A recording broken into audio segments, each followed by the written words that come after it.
Okay. Good evening. I am calling to order the April 5th, 2021 monthly meeting of the Concord School Board.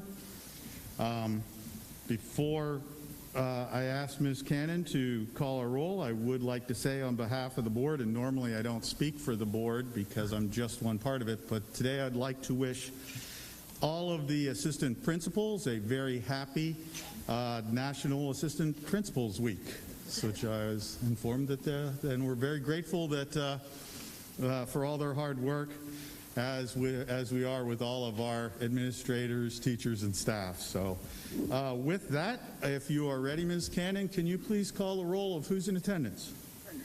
Absolutely. Ms. Hastings. Here. Ms. Higgins. Here. Mr. Parker. I'm here. Mr. Richards. Here. Ms. Smith. Here. Ms. Walsh. Here. Mr. Weinberg. Here. Ms. West. Here.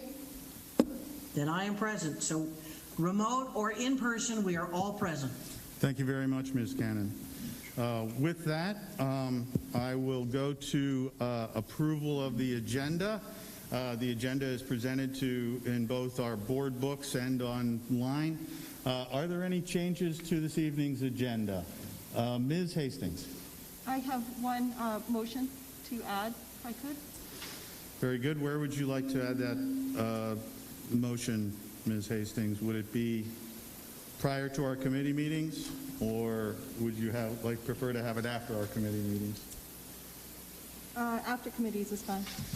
We will add your proposed motion to item, I'll call it 12.5, because it'll be right between our ad hoc committee and our calendar of meetings. Thank you very much. Is there a second to that motion? Second. Seconded by Ms. Walsh. Lyndon, if you can't hear or you need clarification, please just, give me the high sign. Thank you. Is there any further discussion with regards to consideration of a motion from Ms. Hastings? Not seeing any. Ms. Cannon, will you please call a vote?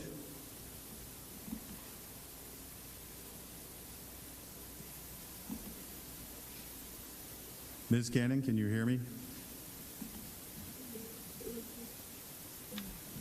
We may have lost Ms. Cannon. Jack, No, I think she's...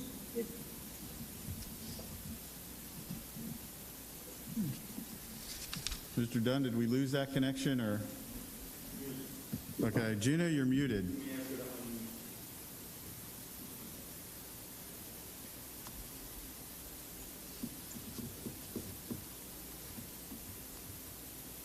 Okay, that was difficult. Glad to have you back. Ms. Hastings. Aye. Ms. Higgins. Aye. Mr. Parker. I can't hear Mr. Parker. Aye. Thank you. Mr. Richards. Aye. Ms. Smith. Aye. Ms. Walsh. Aye. Mr. Weinberg. Aye. Ms. West. Aye. And I vote aye. Okay. 9-0 to pass. Thank you, Ms. Cannon. So we will add consideration of the motion to item, I'll call it 12.5, right after the committee reports. Are there any additional amendments or proposals to adjust the agenda? Not seeing any. Do I have a motion to approve tonight's agenda? So moved. Moved by Ms. Smith, Second. seconded by Mr. Weinberg. Is there any discussion? Ms. Cannon, will you please call a vote for approval of the agenda? Yes. Ms. Hastings. Aye. Ms. Higgins. Aye. Mr. Parker. Aye. Mr. Richards. Aye. Ms. Smith. Aye. Ms. Walsh. Aye. Mr. Weinberg. Aye. Ms. West? Aye. And I vote aye. So again, 9-0 to pass. Okay. So with no further ado, let's move on to item 3 in the agenda this evening.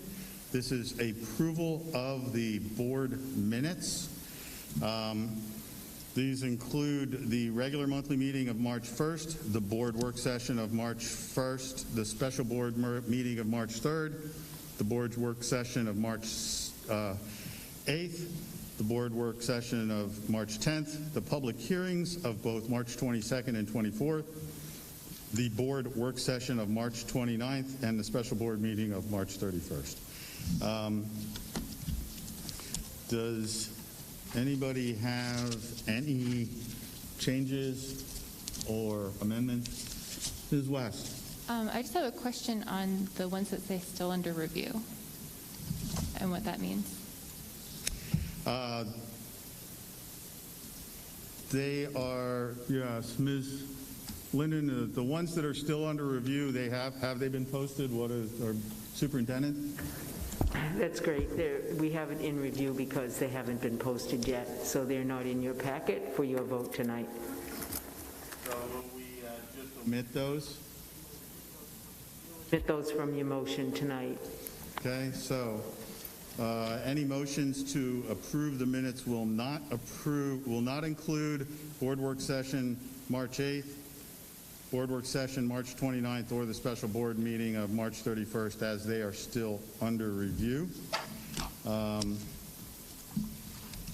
Will we also, and let me just look through here, be approving in here the committee minutes that are also in our packet, but not necessarily listed or enumerated here?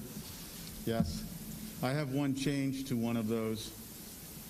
I would like to, the joint committee meeting between the Finance Committee and the Capital Facilities Committee is submitted by me. That is, I would like to change that.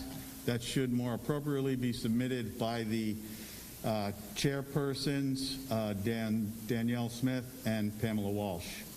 And I would make that change, Lyndon, to the end of it. As long as there are no objections to that. Are there any other changes to minutes, including the minutes of the committee, that are included in here?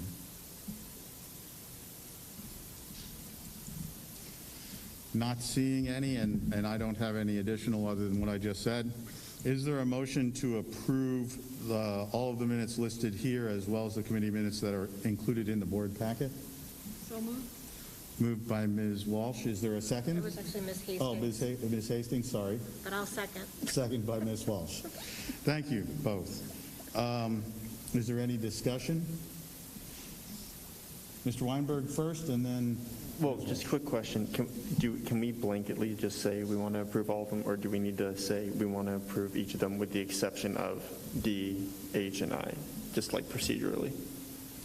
Yes, to the exceptions of D, H, and I, and including the committee minutes that are listed in the packet. That is correct. That would be the motion. Thank you for that point of clarification, Mr. Weinberg. Ms. Walsh. I just wanted to thank Lyndon for all of the minutes she did for the month of March. There's quite a lot of them. Yes, I would thank you very much, Ms. Walsh. I would also echo that budget season is always tough. March seems to be a particularly voluminous month. So thank you, Lyndon, for all your efforts on this.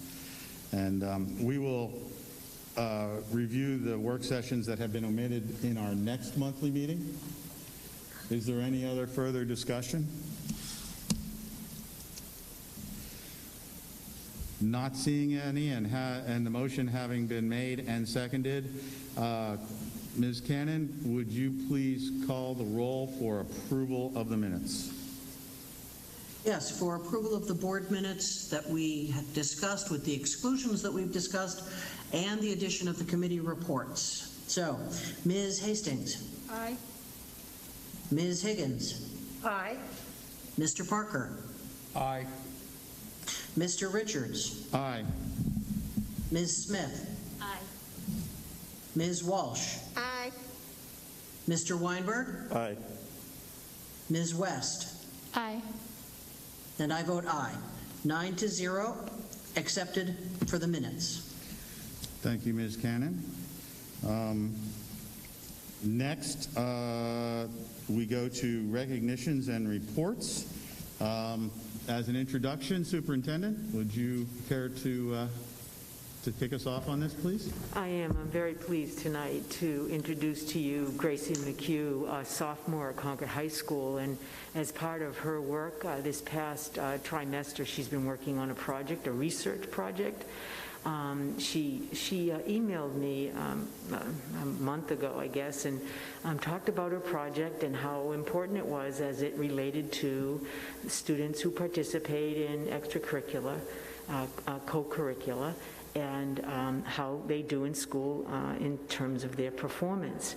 It was really a terrific topic. There's been a lot of discussion and research on it, so I invited Gracie to present to you tonight her research project. Again, she's a sophomore. She did a fabulous job. She had good data, and I think this is a time and a cause to celebrate learning. And I hope that every month I can bring to you samples of our students and celebrate their learning. So without any further ado, I'm going to ask Gracie to come on up, and Jack's going to show her her PowerPoint right behind you.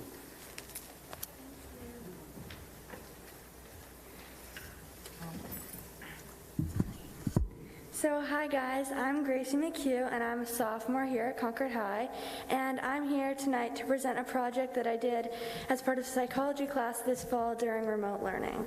So I took a human psychology class with Ms. Salajay during semester 1 of this year, and we were assigned to do a research study on a topic of our choosing, conduct a survey, analyze the data, and to report on it. So tonight I will summarize what my research was about, and if you want to see the entire research study, I shared the link with Superintendent Murphy, and I'm sure she can share it to everyone if you guys want to take a look at it. So, before I explain my research, I just want to say that there are many things that have been very hard about remote learning, as we all know, but there are also many things that have been very positive about remote learning. Even though doing high school in a pandemic has been really challenging for all of us, the more flexible schedule this year has had a lot of positive aspects, and this research project was possible because of the extra time that the flexible schedule has given me. So, for example, Wednesday flex days have given me time to connect with teachers and participate in clubs and focus on some in-depth research like the psychology project I'm presenting today. Also, the hybrid schedule where I got to work remotely from home 2 days a week has worked really well for me. I also know this may have not been the same experience for everyone, but I think it's important to find the positives even during these hard times that we have all had this year. So now here's a summary of my research project. So I am very involved in athletics at CHS as a cross-country and track runner and a Nordic skier. So when I was assigned a project to design a research study, I knew I wanted to do a research that looked at the correlation between positive academic performance and participation in sports. What I found in the end was that there is a correlation between positive academic performance and participation in CHS athletics. If I could have done this as a larger research project, I would have probably looked at the performance of students who do any sort of extracurricular activity, not only sports. But I only had a few weeks to do this project for a semester class, so I had to narrow my focus down. I just wanted to explain that that was one of my limitations, so nobody feels excluded. And as a side note, my teammates and I are all extremely appreciative to the Concord School District for allowing sports to happen during the pandemic, since sports have been the only time most of us have been able to spend time with other kids during this pandemic. And as you will hear about in my research, there's a huge positive connection between sports and academic achievement. So this was my background research. To begin my research, I looked for previous studies on this similar topic. I found that a research study out of Kansas from 2008 to 2009 that studied 140,000 Kansas high school students for a year. That study was called Comparing the Academic Performance of High School Athletes and Non-Athletes in Kansas in 2008 to 2009.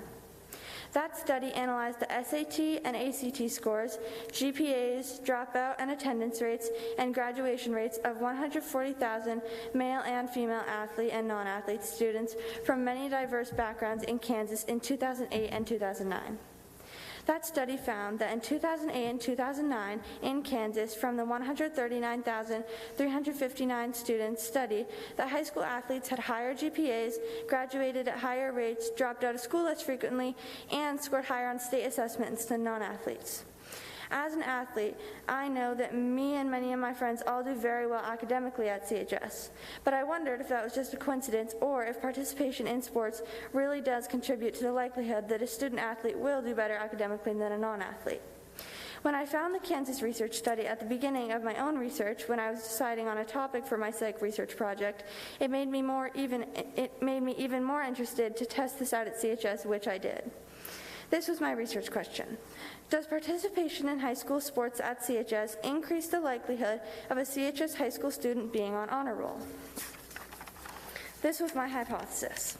Students who participate in high school sports at CHS are more likely to make honor roll than CHS students who do not participate in high school sports at CHS. And these were my operational definitions. My operational definitions were the terms that I wanted to be sure were clear and understood by everybody to make my study valid. I had to define what honor roll meant and what participation in athletics meant. At CHS, at the time I was doing this study, honors was determined by earning grades of 85% or higher in all classes, and high honors was earned by having grades of 90% or above in all classes. For the purpose of my survey that I sent out to a random sampling of students, honors meant earning either honors or high honors. I chose not to separate the levels of honor roll. And for the purpose of this study, participation in high school sports meant completion of at least one entire sports season or more in a sport at CHS. This was my process. So first, I created an anonymous survey, which I shared with Ms. Salajay, Ms. Crumrine, Ms. Blyer, and Ms. Batchelder. I chose 4 different teachers from 4 different subject areas that taught all different grade levels. And I'm very grateful to all of them for helping me with this project and just for being great teachers. Secondly, I only had about 2 weeks to do this research study, so I had to close the window for collecting responses pretty quickly, which limited the number of responses I was able to gather. Thirdly, I asked those teachers to share the survey with their classes to get a random anonymous participants. Then I received results from 71 participants. The requirements for completing the survey were students needed to be in grades 9 through 12 and be enrolled at CHS during the 2020 to 2021 school year. I made my survey using Google Forms, and I had 9 questions. And lastly, I tried to be careful not to ask leading questions and tried not to ask questions that made it too obvious what my research question and hypothesis were. These were my survey responses and results. As I said above, I received 71 total responses. Of the 71 respondents, there was a variety of responses from each grade level at CHS, as well as from each gender. So this was the grade information. 21% identified as 9th graders, 38% identified as 10th graders, 11% identified as 11th graders, and 30% identified as 12th graders. This was the gender. 49.3% identified as being female, 45.1% identified as male, and 5.6% identified as being other. There was a pretty even representation of athletes and non-athletes who responded. 53.5% reported having participated in 1 or more years of sports on a CHS athletic team. 46.5% reported that they have not ever participated in CHS athletics. Of the students who reported participating in CHS athletics, there was representation from 26 different sports offered at CHS. Of the students who have participated in CHS athletics, this is the data I obtained about how many years of participation each person was involved in. 34.1% participated in 1 year of athletics at CHS, 31.7% have participated in 2 years of athletics at CHS, 14.6% have participated in 3 years of athletics at CHS, and 12.2% have participated in 4 years of athletics at CHS. So these were my conclusions. So in the end, the data that I collected and analyzed and interpreted proved my hypothesis to be correct and showed that there is a direct correlation between positive academic achievement and participation in CHS athletics. Here is some of that data. Of the 71 total respondents in this study, 40% of respondents stated that they both participate in CHS sports and have made honor roll. 15.7% reported that they participate in sports at CHS but have not made honor roll. 17.1% reported that they do not participate in sports at CHS but they have made honor roll. And 27.1% reported that they do not participate in sports at CHS and also have not made honor roll. Of the 71 respondents, 59.2%, which equals 42 students, reported that they have earned honor roll at least once as a student at CHS. Of those 42 students who reported earning honor roll while students at CHS, 28 of them also reported that they are student athletes. So what this all means is that out of the 59.2% of CHS students who earned honor roll, 66% of those students are athletes and 44% of those students are non-athletes. This data strongly supports my hypothesis that students who participate in athletics at CHS are more likely to be honor roll students than students who are not a part of CHS athletics. This was my analysis. As part of my research, I also read some studies by other people that talked about reasons that participation in athletics and other extracurricular activities might contribute to better academic performance. There are 4 main reasons that researchers other than me give to explain why student athletes might perform better academically than non-athletes. This can also apply to any extracurricular activities. The first one is eligibility requirements. These requirements motivate students to maintain their grades so that they can participate in those extracurricular activities. It is positive to have these requirements so that students work hard to meet their goal of extracurricular participation. The second one is self-discipline. The 2008 to 2009 Kansas research study found that student athletes had better time management skills and completed their work at a higher rate of on-time completion compared to non-athletes. Author Paige Madsen says in the article, "The Social and Academic Benefits of Team Sports," that employers should consider hiring a former student athlete because athletes have proven time management skills. The third one is perseverance. The 2008 to 2009 Kansas research study asked students questions that look at how much each student pushes through things like academics, extracurriculars, sports, life, etc. when things get challenging. It seems that student athletes or students who do extracurriculars who have to persevere with training in their athletic or extracurricular competitions are more likely to be able to apply these perseverance skills to academics as well. And the last one was the science of exercise. One additional explanation for why student athletes might perform better academically than non-athletes has to do with human biology. Canadian Fitness and Lifestyle Research Institute states that physical exercise can lead to a unique state of short-term relaxation. That relaxation can promote increased concentration, better memory, enhanced creativity, more effective problem solving, and an improved mood, all benefits that will extend into the classroom. So basically, when you exercise, your body releases endorphins, which help your mood, your thinking, and your feelings.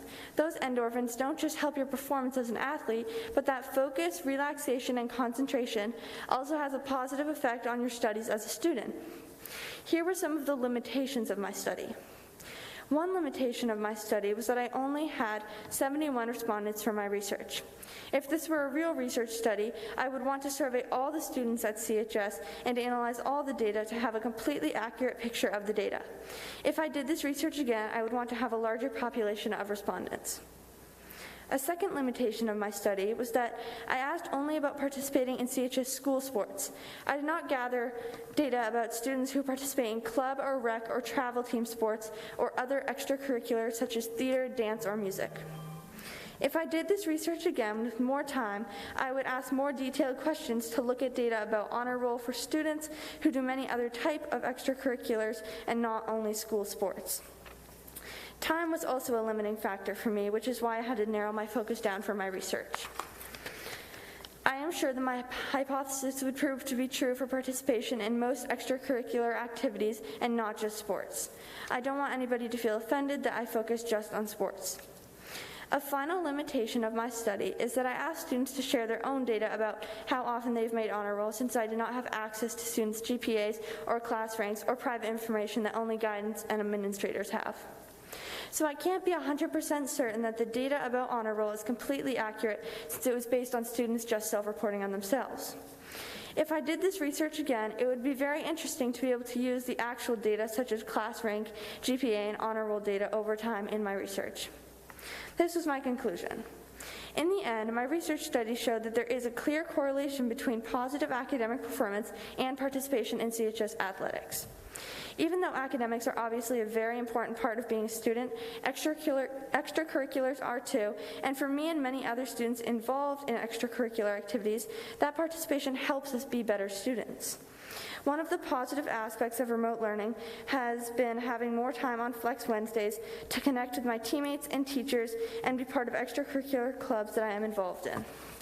I hope that when we get back to normal, which could be classified as non-COVID learning, the Concord School District will think about keeping some of the positive, flexible changes to the schedule that came out of this pandemic. Thank you for taking time to listen to my research. Ms. McHugh, thank you very much for a very thorough, academically driven, and very, very well presented research project. Thank you. That was an outstanding presentation. Thank you. Does any of the board have any questions for Ms. McHugh? Mr. Weinberg. Well, first off, yeah, that was very well done. I know if I did that for Miss Batchelder's class in high school, maybe I would have done better. But I was curious how the 71 students were selected. It was just like a random sampling because, as I said, I sent it to 4 different teachers from 4 different subject areas, and they just sent it out to some of their classes, and that's how I just got the random sampling of the 71. Awesome. And was one other, did you see correlation between students who played sports every single year versus only in like 1 year, and if that was like a stronger sample of? I basically just said like academic performance and like just students like doing sports, not really like specific years or how many years they did it for. That was just some examples of the data. Definitely. Thank you. You're welcome. Thank you, guys. Ms. McHugh, thank you very much. I hope you got a very good grade. And your teachers, the ones that you had listed, I'd like to also thank them. They must be very proud of you. Good luck in your future sports as well as your academics. Thank you. Thank you very much. Well done, Gracie. Great job.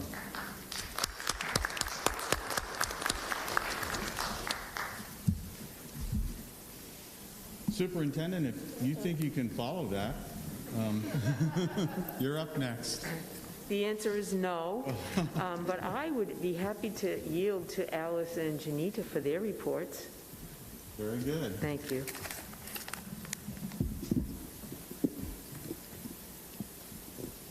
So I'm going to let Janita start because my notes aren't loading, but Okay. you go for it and I'll join when I can.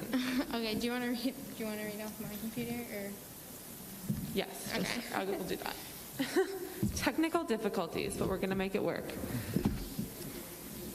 Good evening, members of the board. Tonight, Janine and I are here to share with you a brief update on our policy work and CHS events for the past month. When we spoke to you last, we shared that we had held our first trial focus group with the National Honor Society officers. Since then, we have met with several other clubs and organizations to get further feedback on different parts of the policy. We have really enjoyed this work, getting to hear a variety of important and insightful perspectives, and we are excited to do even more. Thank you.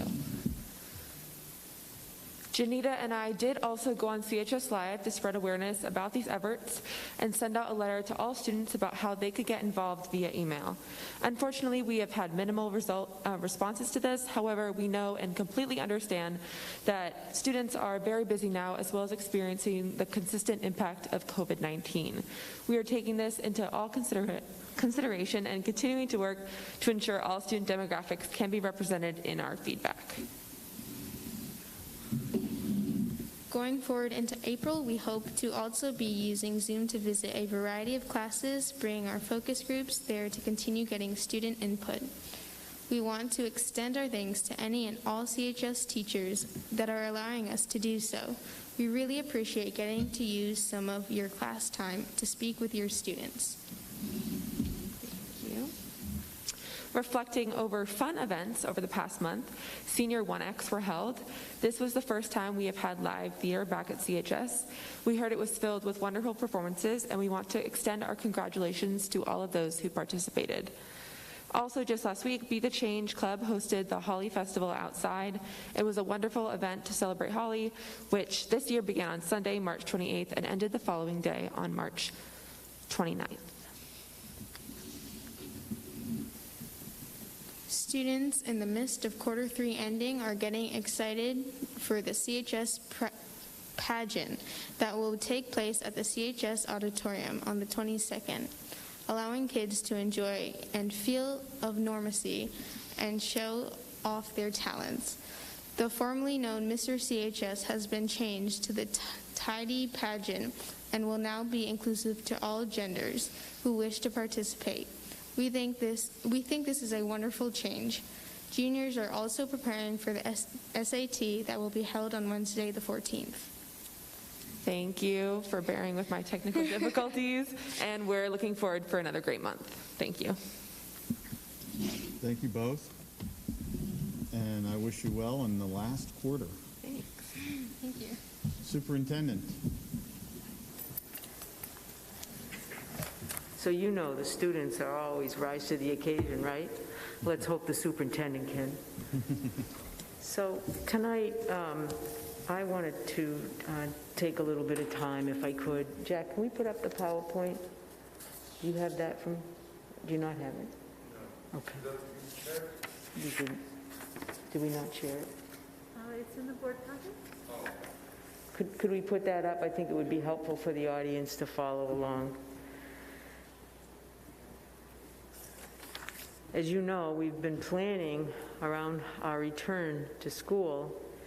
And of course, last week, we had a bit of a surprise when the governor announced his order, his executive order. I believe I put that on your table tonight so that you can see his order, which had us pivot quickly in terms of what we wanted to do and what we wanted to say tonight. So bear with us a little bit as we changed some of the things that we wanted to present to you tonight. And I think when you look at the PowerPoint presentation, you'll see that.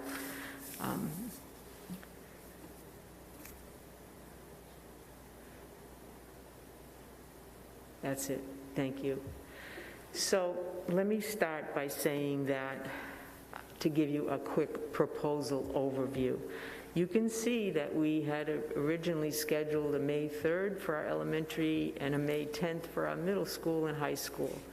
And subsequent to the governor's order, we are now proposing an April 19th start date for our students in a face-to-face model. We also would like to recommend to you, as part of our proposal tonight, to continue to offer remote learning instruction to those who have been in this learning model. That would mean that they would stay in remote and stay with their teacher. This is really important because, as you know, they develop relationships and they have a sense of expectations that are clear when they're with the same teacher. In this proposal, we are recommending that we discontinue the 2-day hybrid model. We are also going to propose to you tonight and recommend that the physical distance be set at 3 to 6 feet, except when eating, which remains at 6 feet. When students are snack, breakfast, lunch, that will require that they remain at a 6-foot distancing. So when we looked at it, the learning remote models will continue to be in place for our students who are already in the remote learning model. We anticipate that our students who are currently in remote learning will remain in that model. However, I want to be clear. If there are extending circumstances in a family regarding a student who is in remote, we want to make sure that they reach out and contact their building administrators. You know, before we did this and did this planning, we discussed that with our building principals, making sure that they understood that. So if a family had specific kinds of circumstances, they could reach out and work some arrangements out with the principal if possible. Again, there's so many factors that they have to look at. There will no, as I just mentioned, there will no longer be a 2-day in-person option for students. We anticipate that students who have been in hybrid learning model would return to full-time. That would mean that they would go from their 2 days in that cohort to 5 days of direct instruction from their teacher. Again, though, I want to be clear. If you're in a hybrid model currently, there are extenuating circumstances for reasons that your family has, and that you prefer the 2-day hybrid. I would ask that you, again, reach out to the building principals and work out a solution, if possible, with them. But we know that we can't run remote, in-person, and hybrid 2-day week and cohorts. We can't do it. I can't expect our teachers to be able to do that. It would be an impossible task.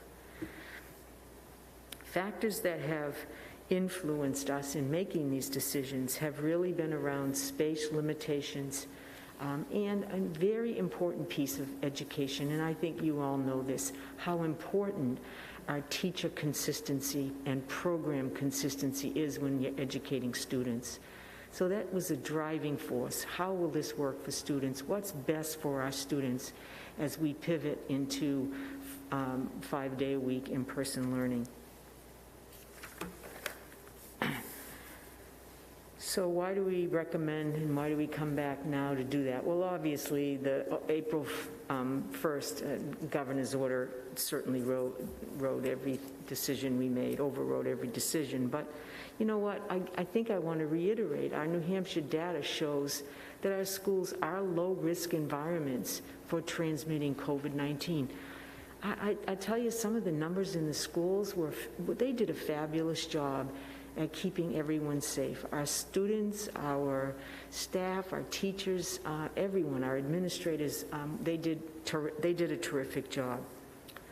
We have seen a slight uptick. We know that. I think you've all seen that. Merrimack County continues to do better than other areas, especially over in the seacoast and in southern New Hampshire.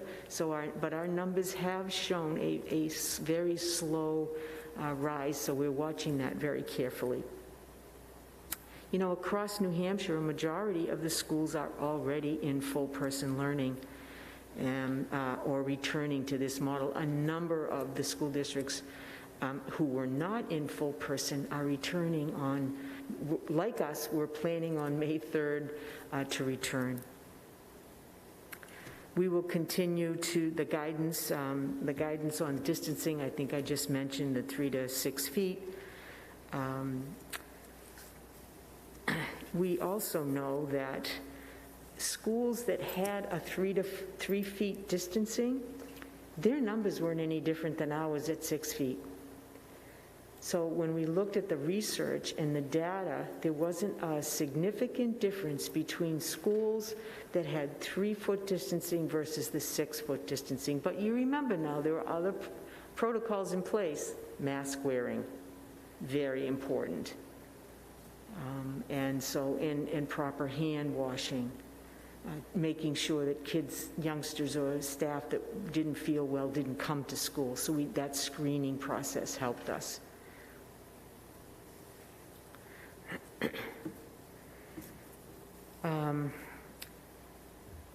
One of the things that we're kind of optimistic about is that staff and now students age 16 plus will be vaccinated. And as you know, many of our staff have been vaccinated. We will continue to do that. I know that there's another group that is being vaccinated near the end of April. I think it's the 23rd or the 24th of April. The other thing, and I think you saw it tonight, if you were around the schools, you'll see the tents went up. We want to encourage outside learning, have the youngsters outside. The weather's better now. We can open up windows in classrooms. And so we feel that fresh air and having the youngsters outside will also help in terms of any potential transmission. Why did we recommend this to you? Well, we just felt that there was more learning time for the youngsters. And some people say, well, it's only 6 or 7 weeks. But it's the difference between 12 days of instruction versus 30 days of instruction. And that's meaningful in terms of the number of hours. So multiply 12 times 7 and 30 times 7, and think about the opportunities for instructional hours. We also want to have an opportunity to assess and understand the impact that the pandemic has had on the youngsters, and look at them both from an academic point of view as well as social emotional. And this is really important because this will help drive some of the programs that we do this summer for the youngsters, as well as when we open back in the fall for the new school year. One of the things that we've heard about and noticed is it's really important for our youngsters to have continuity. I think Mr. Blinn, the principal over at Abbott Downing, shared with us today on a visit to his school that a teacher told him that one of the kids said, "See you tomorrow." And it was the day that we changed up from a Monday, and we canceled the flex day so that cohort Tuesday, Wednesday got to see their teacher 2 days in a row. That continuity is really important for youngsters, as well as stamina. You know, going to school 5 days a week, the full day, and all the rigors of learning and playing and all the things that they do in the activities builds stamina in students, and we want to be able to support that. No question that relationships are built when kids are together with their teachers and their friends and peers. We want to have less screen time. Face-to-face, the youngsters won't be on their Chromebooks as much, and so we reduce the screen time, which I think everyone feels pretty strongly about. And of course, access to education increases by having the youngsters in school 5 days a week.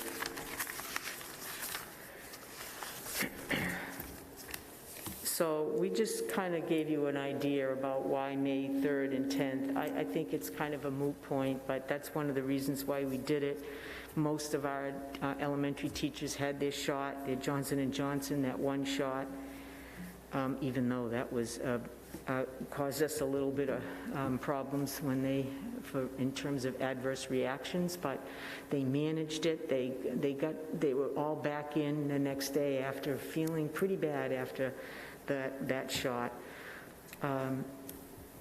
Our second group had their shot, the 27th, 28th, and high school and middle school had their shots, and their second will be the 24th and 25th. I think I mentioned that. And we were giving them a 14-day. The research of the science tells us that it's 100% effective after 14 days. So that's how it was all built in. And that's why we proposed the dates, but that's all kind of passed. I put in a couple of screens. I'm always going to encourage people, Jack, if you could scroll up just a little bit on, yeah, thanks.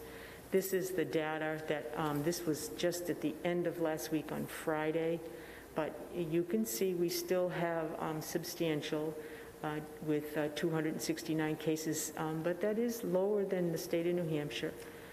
And again, the positivity rate, which we want to have under 5%, is still under 5% at 4.7, but it has risen a little bit. I mean, we were really getting down. We could see it coming down, and then all of a sudden we saw a little uptick, and that's what we're seeing in this particular one. And please, if you want a data every day up to date, go to the dashboard for newhampshire.gov, and this is the kind of information you'll get.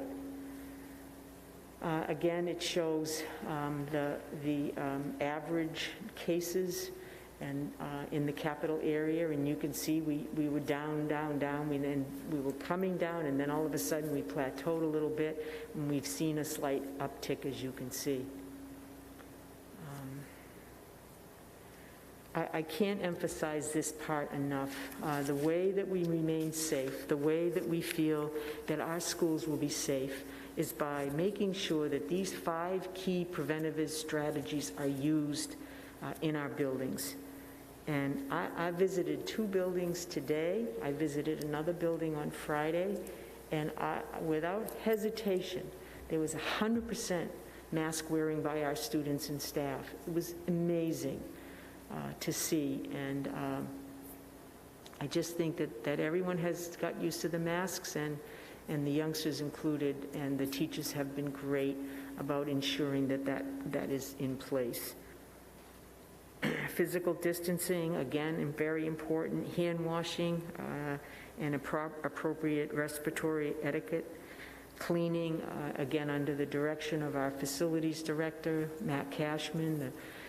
The cleaning isn't done like it used to be on the Wednesdays. Do you remember we had a real deep dive, a deep clean on Wednesdays? We're not doing that. They're doing that every night because he has the right machines to get through the buildings and the electronic sprayers, and so every room is done. So we don't need to worry about a deep cleaning on Wednesday anymore. That happens every night. And along with contact tracing, using our COVID monies, our CARES money that we received from our first grant, along with the second grant that came from the governor, we use that money to hire a contact tracer. So this really helps our nurses out. I mean, they're busy as it is, right? And so we hired a contact tracer to help them with tracing anything that has to be done in the buildings to make sure that there wasn't anyone that would have been in range of a positive case. We actually talked today, and we would like to add a second contact tracer. We have another grant, as you know, ESSER 2, which we have been awarded.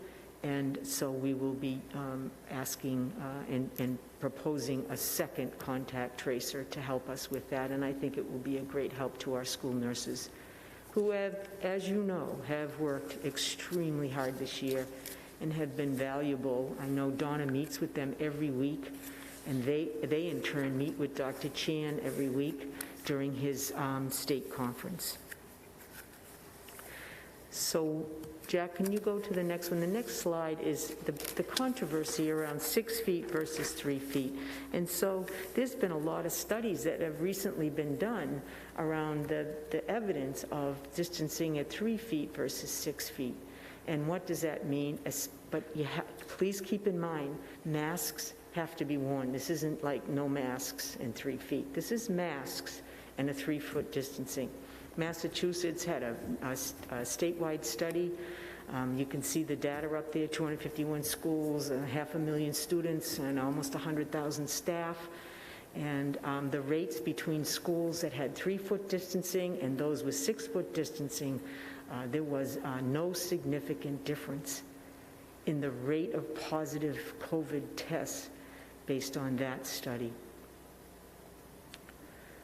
So, but we believe that the 6-foot distancing is important when masks aren't worn, of course, and that would be when they're eating during breakfast, lunch, and snack, and I think I said that to you, and we will be complying with that 6-foot distancing. The other place that there must be 6-foot distancing is between adults in the school buildings, for instance, in the staff rooms, in meeting rooms, and any gatherings. In common areas such as cafeterias and auditoriums, we want the staff to continue the 6-foot distancing. Also, we have to, during activities with increased exhaling and singing and shouting, we'll try to move those activities outdoors. That's kind of what we had planned, but when you can't, every day isn't a beautiful day for that kind of activity, but we are also encouraging the distancing when those kinds of activities take place. Screening protocols will remain as they have.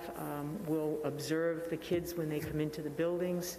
At the middle and high school, they'll be asked to complete a screening form each morning. All the safety protocols will remain the same. We will continue with elementary pods as we've done all year. They'll stay together pretty much in the elementary school. But middle school and high school don't have pods like they do in the elementary school where they stay together in one class. I mean, the youngsters take classes at all levels, at different grade levels, and it's a real mix. You can't expect that they would stay in the pod. They do a good job. They try to group where they can, but that doesn't always happen. I think that our administrators have been out and very visible. They're out there in the mornings greeting the youngsters, checking everyone as they come in, and obviously supervising those entrances and exits. I think I talked about the 6 foot. We know that we may require alternate dining areas. I know already at Runlet, Principal Fitzgerald Paulette has already decided to have another area for lunches. I know that Principal Reardon, Michael has decided to have several different areas for lunches. And in addition, they may be adding a lunch period so that you have less youngsters in there. So it depends on how many they have right now. So they're looking at their schedules and finalizing them at this time. Tents are already up. I think you saw them. We will continue to have an isolation area for students who may have symptoms that they're awaiting their family. That hasn't changed. That's the same protocol that we used since the beginning of the year. And again, contact tracing for every student as needed. I think the travel has been a question about quarantining, so if I can just slide up to that slide. For travel, there is no more quarantining for domestic travel. If you travel out of state, when you return, you do not have to quarantine. And quarantining on return for international travel will be required. And it depends on whether you've been vaccinated or not, and when your last test was. So that's a little bit different when it's overseas travel. The new definition for close contact will be substituting 3 feet for 6 feet. In a classroom, a person is considered to close contact to a person with COVID-19 if they were less than 3 feet of the infected person for at least 10 minutes or longer, regardless of mask use. So even if a person is positive, you're less than 3 feet and you are still wearing a mask, you will still have to be you will be considered a close contact, and you will have to be quarantined. We will continue to contact trace anyone who is at school within 48 hours of symptoms or a positive test, and that's the kind of the guideline we use now. We're often asked about ventilation in our buildings. We had you know this, we had a comprehensive assessment of the Concord School District in the fall of 2020 and indicated proper ventilation systems were in place. Indoor quality study in the fall indicated that all of our schools had good air quality. The building controls provide increased air from the outside. In other words, we ramped up our mechanicals to bring in 100% fresh air from the outside to distribute through the buildings. And of course, the windows can now be opened. We can use box fans, but they have to be done in a certain way. Box fans can be used in windows.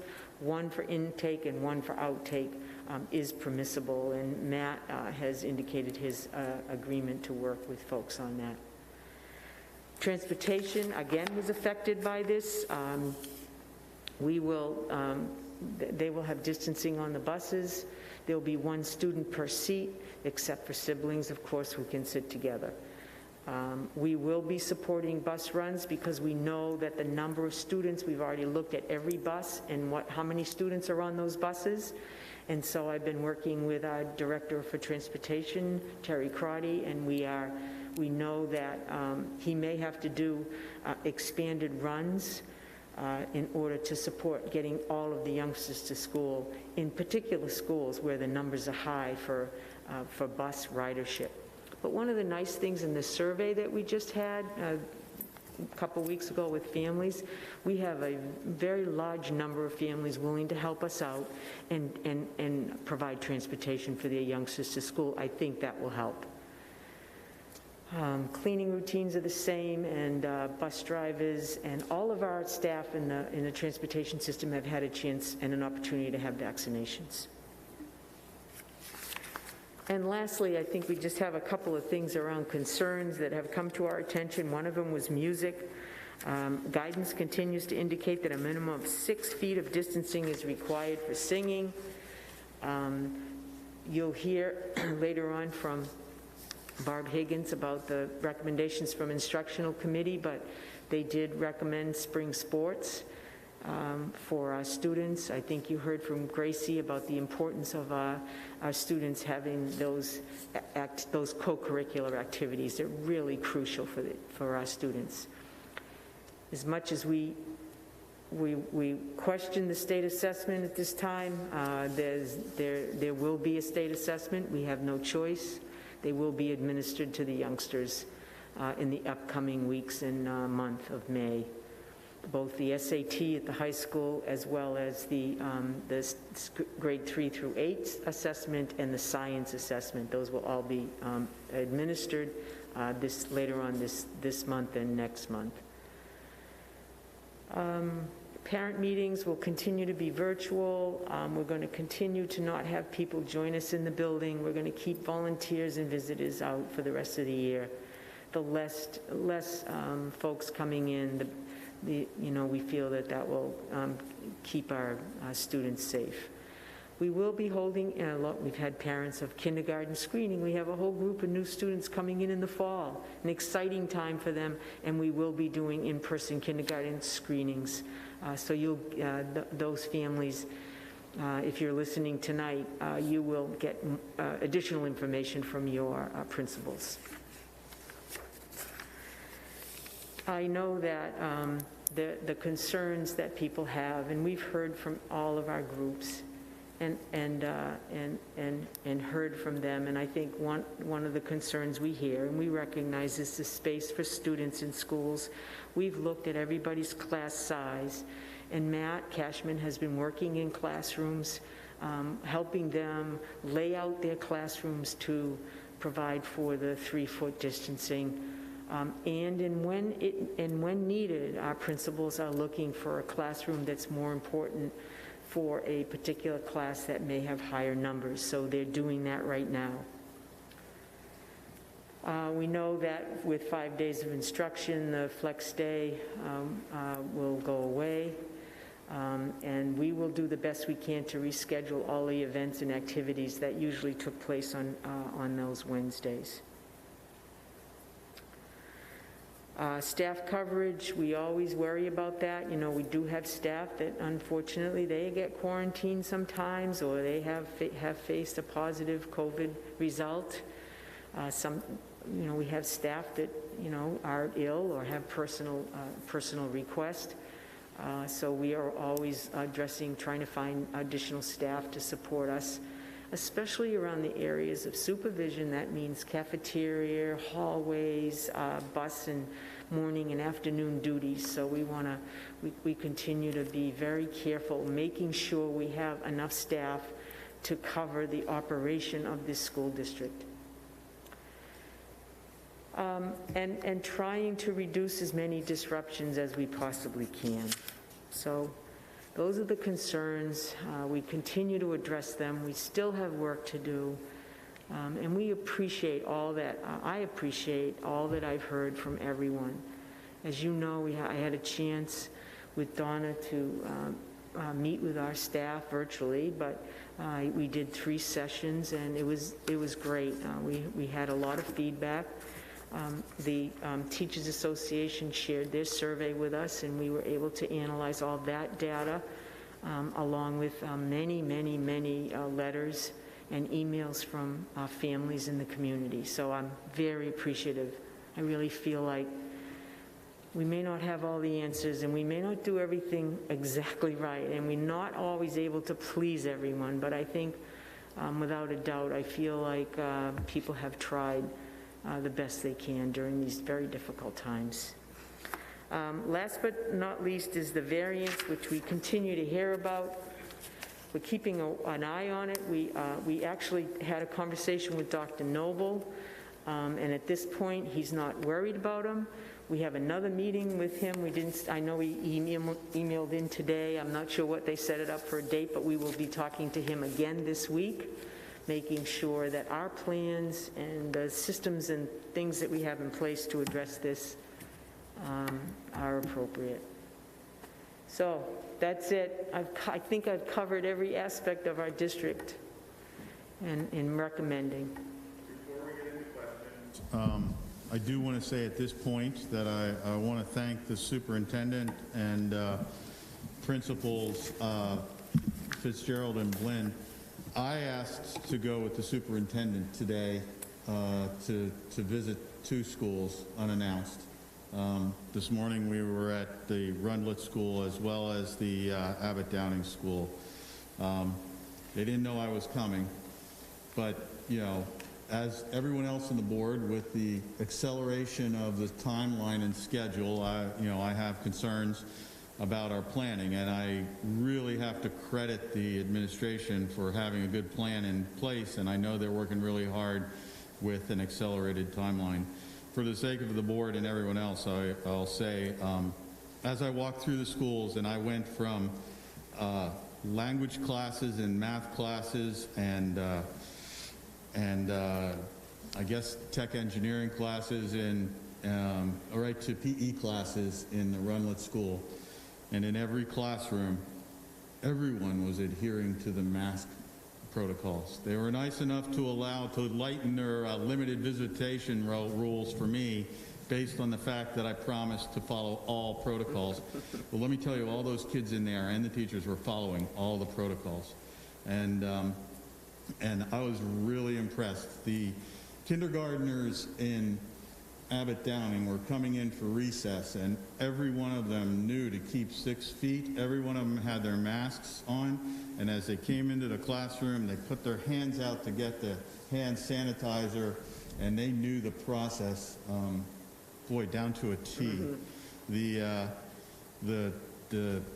kids in PE, you know, they're playing basketball when we were there, and they're playing against each other. They all have masks on, and they're all you know, taking breaks distant, and so it was very impressive. I absolutely have to credit the teachers that I talked to. The teachers were absolutely amazing. They were all said we're going to get it done. We'll just get it done. And they were looking at the positive side of the elementary school teachers saying, you know, we'll take that week before vacation to get everybody squared away, settled in, familiar with the process, and be hitting the ground running the next week after vacation. We visited the third floor of the infamous third floor of Rundlet, the upper level. You know, not the one with the pool that everybody, the mysterious pool, but we walked through the classrooms, and several of them already have been retrofitted with air conditioners, and they are looking to add some more air conditioners for those June days. So I really have to credit everybody. I was very, very impressed, and talked to everyone. I watched, if you want an example of how responsive they are, I had to step aside because one of the custodial staff was jogging down the hall with a refill hand sanitizer bag to put into the hand sanitizer of one of the classrooms which had run out. So they're taking it pretty seriously, and I was really impressed. And I did see the tents going up for outside learning, and the discussion of Wi-Fi in those tents and everything else.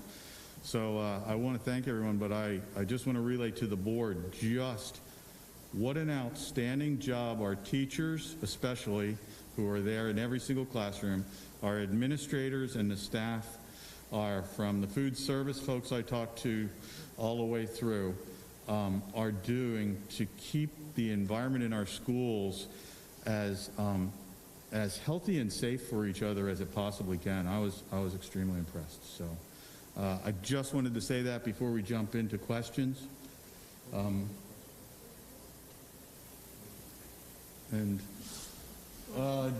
Ms. Cannon, we'll kick it off with you. Thank you, Mr. Richards. I had 2 questions, one of which is sort of more science-based and one of which is more sort of mama-based. But the science one is that the 3 to 6 feet distance differential being not important. Do you know if that study was done before the variants kicked in down in Massachusetts? And or whether that was after? And then the mama question is, what happens with kids that are special ed kids that can't wear masks or can't consistently wear masks, can't necessarily be 3 feet or 6 feet away from adults and other kids? What are the protocols set up for those kids? Yeah, that's a good start. Thanks, Ms. Cannon. And while the superintendent is preparing, I'll tell you what I saw today. A lot of the special ed kids were wearing masks and doing quite well, but in a lot of the classrooms they have plexiglass shields that go in between, sometimes even surrounding to keep that distance. And I'm sure they have more than that, but that's what I saw today. Gina, I would concur with Jim. We've had this issue since the beginning in the fall, and we've done, youngsters who we worried about whether they would wear them or not have really taken to them. I mean, they need cueing, don't get me wrong, they need reminders to pull them up and, keep them on, but I think that's been pretty successful. And again, we have some other kind of PPE coverings that teachers can wear, like the shields, like the gowns. They can wear any of those. We also, Matt has been putting up some plexiglass just as another layer of protection. It's not the perfect answer. Plexiglass is not the perfect answer, but it just gives another layer where you can have a speech and language person on one side and a student on the other, where you need that close contact, or maybe it's a teacher doing some activities. The second question is that I believe that the study was probably done before the variants. I don't have a date, but I suspect it was done before they identified those variants in Massachusetts. But I'll have to get back to you, Gina, on the dates so I can do some correlation, but my guess is it was done before. Thank you. Thank you. Mr. Weinberg? I have, oh, sorry, Linda. Linda, do you need? Oh, I didn't see it. I didn't see it. Ms. Higgins, I hear you have your hand up and I just can't see it. Yeah, so I have a bit of a technical question here, or something to point out, and I'm not quite sure how this will all fall into play, but our motion, our unanimous motion at the instructional committee meeting in March was to support the reopening of schools once teachers had had the opportunity to be fully vaccinated. So when I give my report, one of the recommendations from the instructional committee will be to bring this before the full board. So I realize this was all done 2 weeks before Sununu got involved in education. But I'm just wondering, I guess what my question, it's not even a question, more like we should continue to discuss this, is the role that vaccinated teachers play in this. If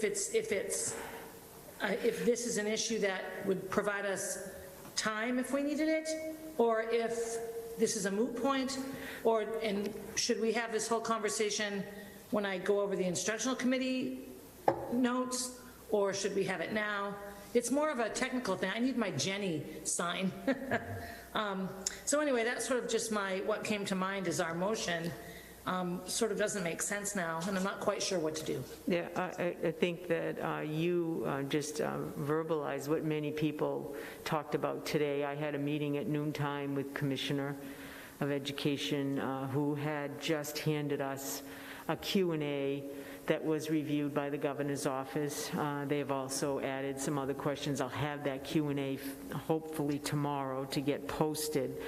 But the decision to return to school was not based on teachers receiving their vaccine, because schools have, the scientific data has indicated, this was pre-vaccine, that our schools were safe places and it was low transmission. I'll put it to you that way. There was low transmission in schools.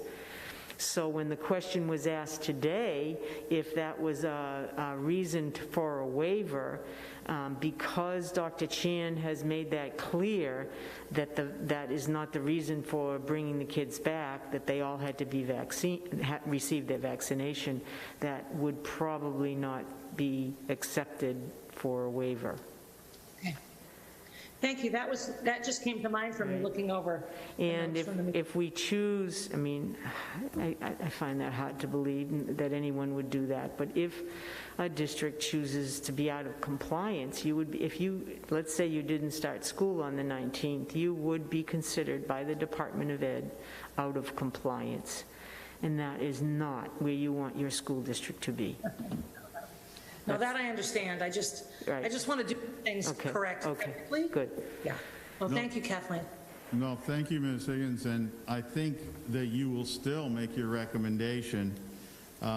We will discuss at that time and vote on any, accepting the plan and the procedures that the administration has presented now. If we want to make any changes in those procedures, or we want any additional data, that would be the time to discuss it. However, as you said, it is not our decision at this point as to when we come back. That will be the 19th of April, because the states trump the school board. So, right. Yeah. Yes. Yes, I know. So. All right. Thank you. Thank you. Now, Mr. Weinberg. Thank you. I have a couple questions. One, I know you discussed the top floor of Runlet. I'm curious about the top floor of the high school, the 4th floor, which I remember when I was there got very hot. And I'm just thinking about when it gets very stuffy and just people already got dehydrated and like risk of fainting with masks. Well, we don't want them to be dehydrated, so we'll make sure there's plenty of water. Awesome. But we also know that we need units to cool those rooms down, especially when you think about everybody wearing a mask. It elevates the heat. I mean, they've withstood the heat for many years up there, unfortunately. But Matt has been out there upstairs in that floor as well as Runlet and looking at how he can bring the temperature down. We talked to somebody today. They shared the AC between 2 rooms, and it left the temperatures in the 70s. So that's doable. We'll do the same thing up at the high school. Thank you. And since Flex Wednesdays were one of the main times teachers would check in with remote students, what are we doing to supplement this lost time? Well, that's a tough question, John. We haven't really determined how we're going to make sure those remote kids get the attention that they need. That's the concern, and that's with middle and high school. Because remember now, the remote youngsters in elementary have their own teacher. The group that we're dealing with remote, when they come into their classroom, the teachers are concerned about that. That was expressed to us about making sure that they have enough attention. So I'm working with high school and middle school principal to address that. I don't have an answer yet, but it is one of our priorities to find out how we can make sure that we stay on top of those youngsters that are in remote. Thank you. Ms. Walsh, and then Ms. Smith. Thank you. A couple of questions. I imagine the bus routes and lunch times are individualized by school. In the fall, there was each school held a Zoom with parents. Is that planned before going back to school this time, so those questions can be answered? We did that in the fall, and it was very successful. We haven't talked to the principals yet about that, PM, but I think, that was a great way to communicate to the families. We haven't scheduled that yet, but we do have to do that. Great. I know you had been thinking about using the next few weeks, the Wednesday flex days, for time for teachers to prep for transition. Right. Have you given any thought about it? I know you're thinking ahead about how we reuse those Wednesdays, but what about prep time for teachers to rearrange their classrooms, get materials together, whatever they need to do? Right. Well, we've been using the flex days, as you just indicated. They're Wednesdays, giving them some additional time. The principals have also been giving up their part of their faculty meetings and giving them time. We also have, I think we just recently had a curriculum time after school that goes from 3:30 to 5, and it's part of their agreement for time, and they use that to do some planning. We are helping, the custodians are helping them with arranging their classrooms so that they meet the 3-foot distancing. Thank you. Ms. Smith? I was just curious if the parent survey showed much of a transition or an interest in a transition for parents of, or I guess students who were already remote who maybe want to go back to the classroom, or vice versa, kids who maybe were hybrid but don't feel comfortable full day and want to go remote, and if that presents any sort of issues in spacing or organization. It did present a concern for us. We were surprised. Based on that survey that we did with families, 33% want to go back 5 days a week that have been in remote. 33% who were in remote wanted to go back to 5 days. And obviously, here's the problem. So I'm a 4th grade teacher, 5th grade teacher. And I've just taught my unit on, a history unit on the Wild Wild West, okay? But the remote teacher who had that youngster just last month, she did that unit already. You know what I'm saying? It's a real challenge for us to take youngsters who have been with another teacher and move them into in some cases, their 3rd teacher this year. So we're really encouraging those students who are in remote to stay with their remote teachers. Because we know that there'll be there'll be lessons that will, be the same as the new lesson that the teacher's teaching, just because the curriculum moves at a different pace sometimes in different classrooms. And to integrate a student that they haven't had all year long, which means they have to go back and do all kinds of assessments in terms of grouping and all that. So I think it's a challenge for our teachers to do that. So we are encouraging those families to stay in remote. And then the other way as well, if you were already in school, would you recommend that those kiddos stay in school, or is there space still in remote classes? Do we have any? Yeah, we have, 17% wants to stay in hybrid. Yeah, the 2-day week, and 75% of the respondents for, okay, so they want to go to 5 days, 83%. So we're really, we didn't really see anybody, you mean, who left like full and then wanted to go to remote? Mm-hmm. Yeah, I didn't see that. We did not see that. There may be a few, but again, you're doing the same thing. You're taking them out of their regular class and their teacher and putting them with another teacher. It just doesn't make sense to do that. So I think they're going to have to make some decisions family-wise. As soon as we make some decisions tonight, then we'll be back out communicating that.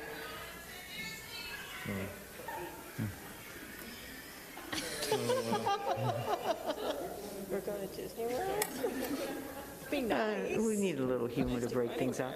Does that help, Danielle? Yes, Yeah. so you would recommend to parents that whatever mode that they're in now, it would be strongly encouraged to sort of stay with that. Right, and the hybrid families go to 5 days. Thank you. Unless, I talked about that, unless extenuating, Donna just reminded me, extenuating circumstances, please reach out to the principals. I'd like to follow up on that, though. As we come in, I don't want there to be very much, as little confusion as possible, but if you have a family that is currently remote and that student, and it may be different from the elementary schools versus the middle and high school, but those students want to go in for the 5 days. And then likewise, we have someone who is in hybrid right now who's just not comfortable with those 5 days and wants to now say, well, if I have to make a choice, I'm making a choice remote. Will we be asking parents to make a call on that? Will we be asking them to contact someone? And how will that be communicated to the parents? Well, like I said, we need to communicate to the parents once you make a decision tonight and support whatever program we're going to offer for the next 6 or 7 weeks, then we'll get out to the parents.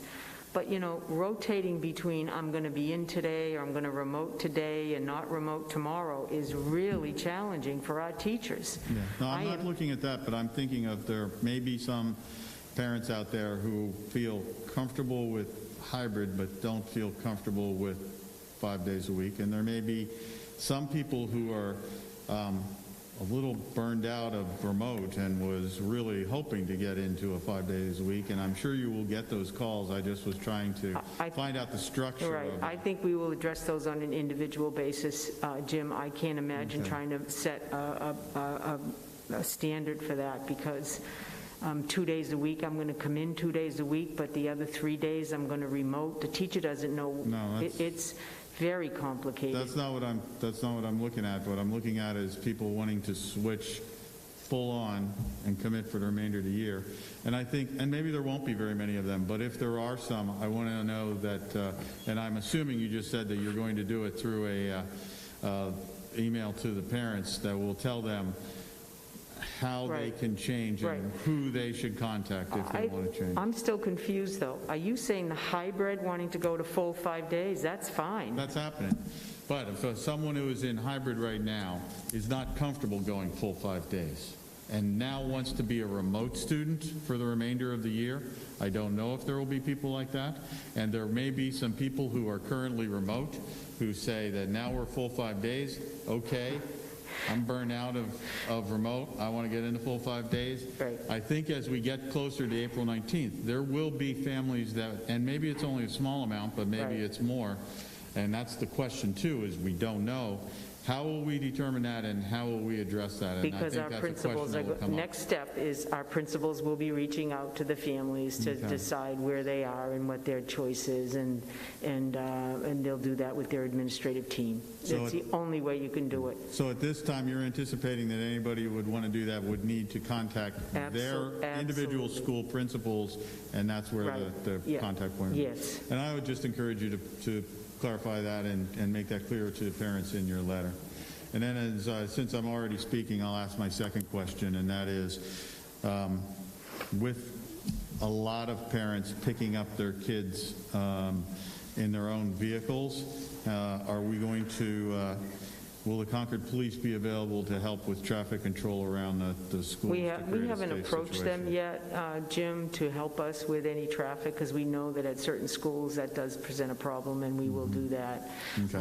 Some of the schools are really tight, and we will require some additional help. Okay. We'll reach out to the Concord Police Department. Thank you. Other questions?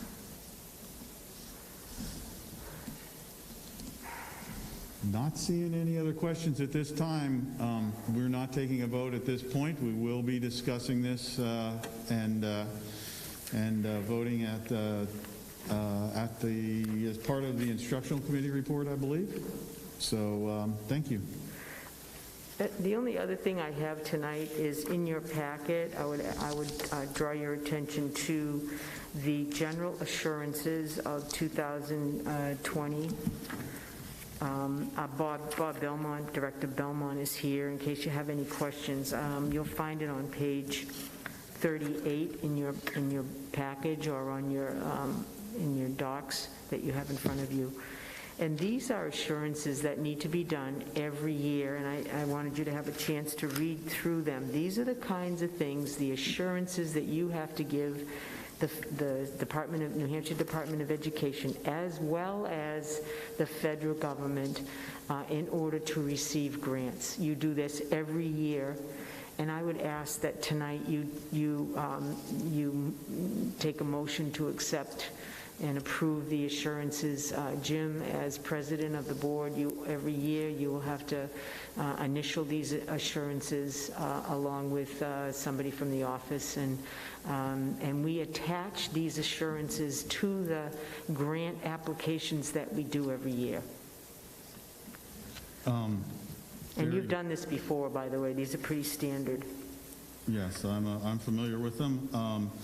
We've had the opportunity, they are included in our board book in preparation for this evening. Hopefully everyone has had the opportunity to read through them. I'm pretty certain we have,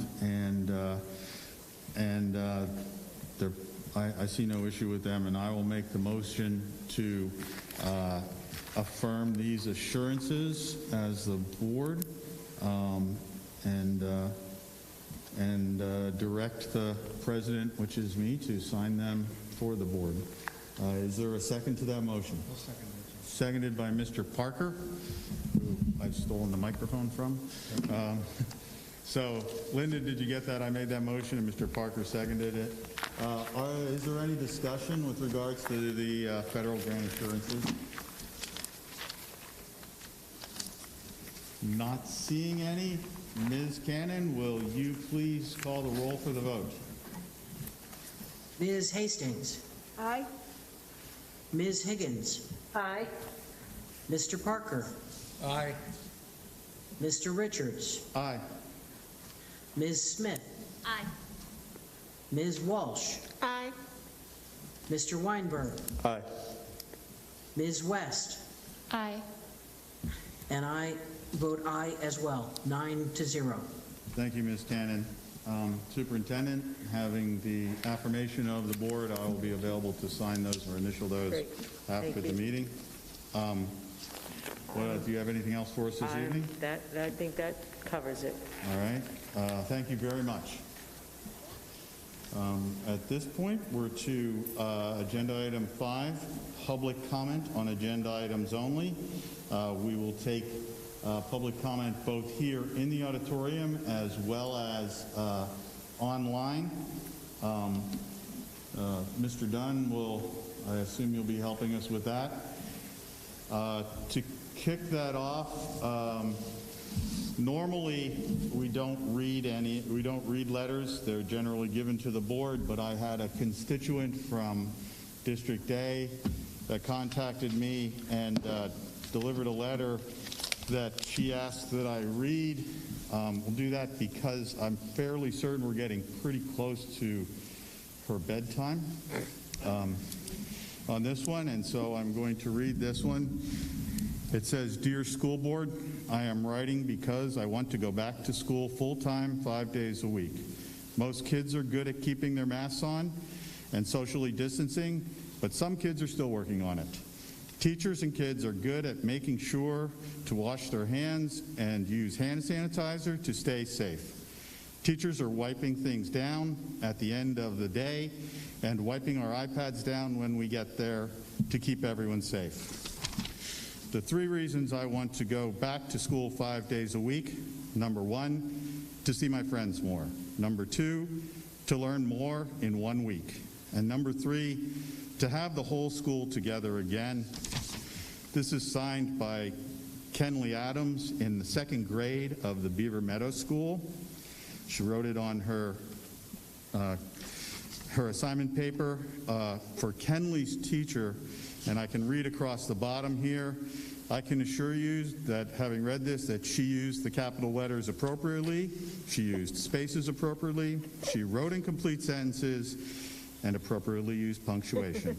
Thank you, Ms. Adams, and I would like to certainly congratulate Kenley Adams, teacher at Beaver Meadow, for doing an outstanding job in teaching a 2nd grader to write a very good letter to the board.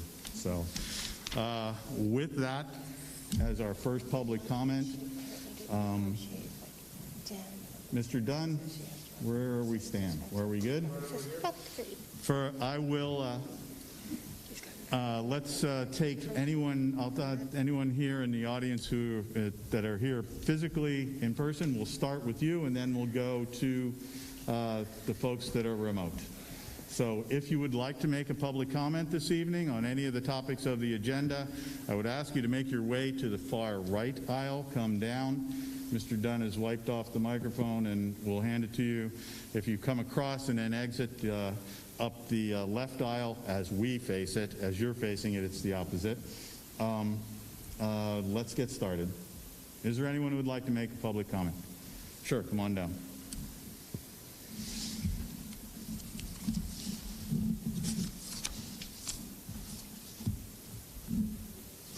Hi, my name is Hannah. Hi, my name is Hannah Murray. As an educator, I feel strongly that there need to be two guiding factors in any decision involving students. Most importantly, what is in the best interest of the students themselves? Secondly, what does the data tell us about any given strategy, situation, or concern? All other factors, including personal needs, logistics, teacher preferences, et cetera, are in a distant tertiary position. Many of our students are suffering emotionally, academically, some even physically. The data is telling us that even without the vaccine, transmission in schools is low to none. I urge you all and our teachers' union to work together to bring students back into school full-time once the teachers have been vaccinated this spring, and to reopen schools 5 days a week for as long as the data tells us it is safe to do so in the fall. Thank you. Thank you, Ms. Murray.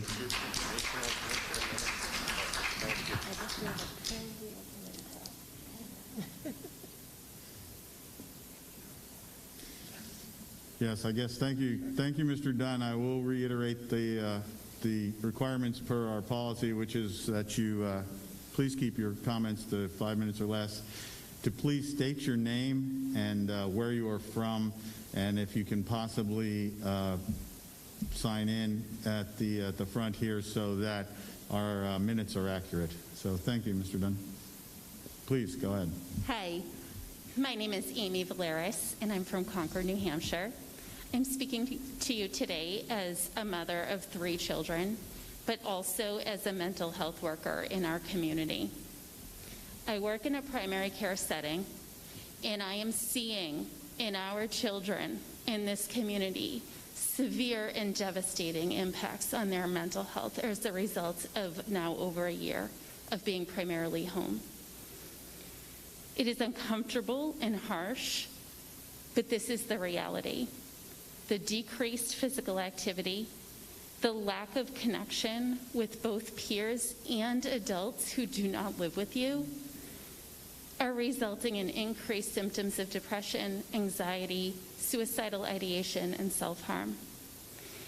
This pandemic has been filled with making choices that have major risks. Every single decision that we have made for the past year has carried risk. Even just going out of our house to get groceries. Every decision requires a cost-benefit analysis. But I think that we are at the point now where the cost of remaining remote or hybrid outweighs the risk. Kids must be back in school. This pandemic has made it so obvious how crucial schools are in not just the health of the children, but the health of our entire community. So I'm here to advocate that they open up 5 days a week in person, support this decision for both the spring and the fall. Thank you. Thank you, Ms. Valeris, for your comments this evening.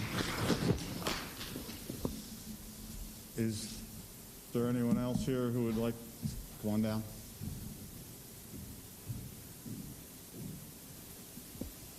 Hello, my name is Meredith Cooley, and I ditto everything Amy just said.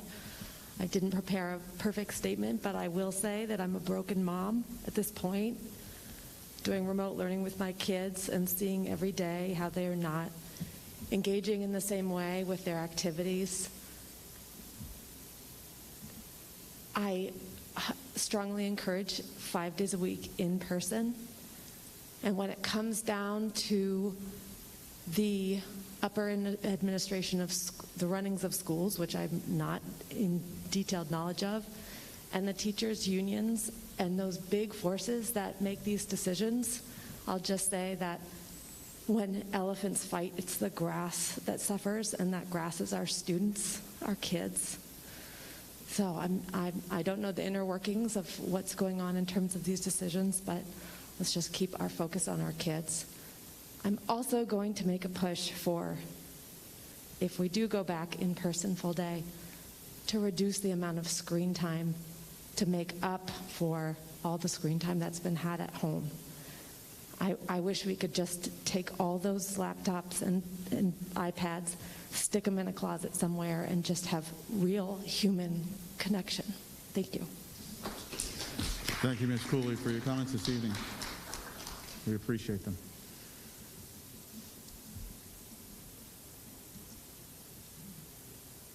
Others who would like to speak, please step to the aisle and come on down.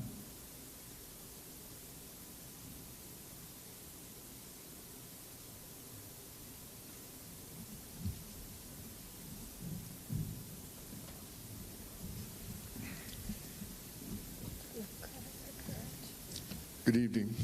My name is Michael Macri. I teach in Broken Ground School. I'm the president of the Concord Teachers Association, and I'm a Concord resident. I'm not up here to dissuade you from any decision or push you in any direction. Concord teachers have been ready to go back to school full-time from the beginning of the year, but they knew there were safety considerations and other factors that prevented us from doing that. I'd like to point out to the parents in this room that some of the things that were said here tonight are just not accurate. We are not going to be able to keep 3 to 6 foot distance of our students in our buildings. The cases are on the rise nationally.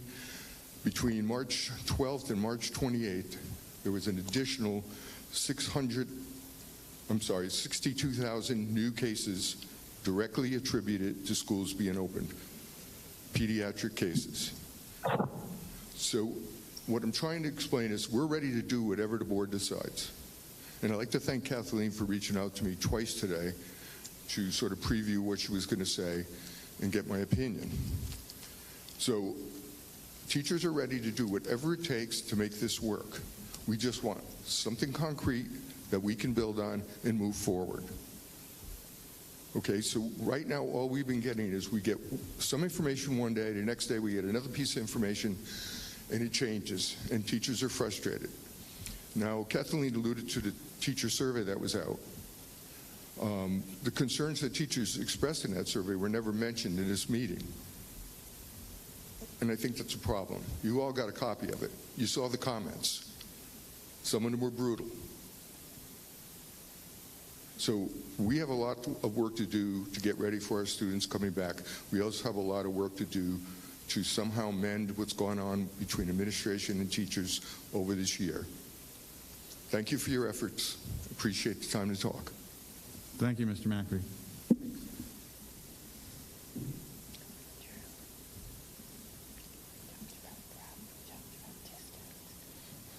Any others at this time? I will ask anyone in the auditorium after we ask the remote people. So if you didn't hustle over to the aisle, I understand. Mr. Dunn, at this time, let's switch over to those remote people who have a public comment, if you would. Okay. And I will ask everyone to once again to please keep your comments to less than 5 minutes and to please state your name and where you are from. Okay, online comments. Janice Keel, if I have that correctly. Please unmute yourself, state your first name, last name, where you're from, and go ahead and make your comment. Hi, my name is Janice Keel. I'm from Concord. I do work for the Concord School District. And I have a question. They talk about having subs coming in to fill in for teachers, to fill in for aides. They have monitors coming in to do the same thing. Are these monitors and subs going to be required or have certification in Title I schools, as all the educational assistants had to get Title I qualified to keep their jobs within the school district? Is this going to happen with subs and monitors? Because as of right now, it is not. Okay, thank you for your question. And Superintendent, I'll leave it to you as to how you want to respond. Perhaps, I don't know that that's something you can respond to this evening, but if you would please note the question, we'll ask it. Mr. Dunn?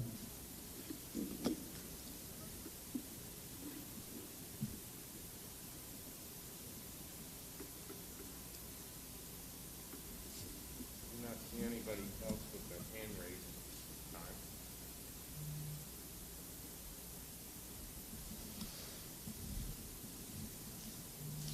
If anyone else has a public comment at this time, please raise your hand virtually, or if you're in the auditorium, if you'd like to walk over to the microphone.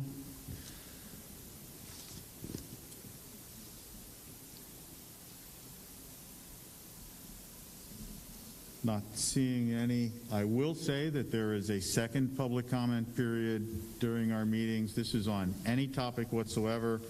It will be coming up later, and I believe will be right after the proposed calendar of meetings. Thank you, everyone who made comments. We very much appreciate them.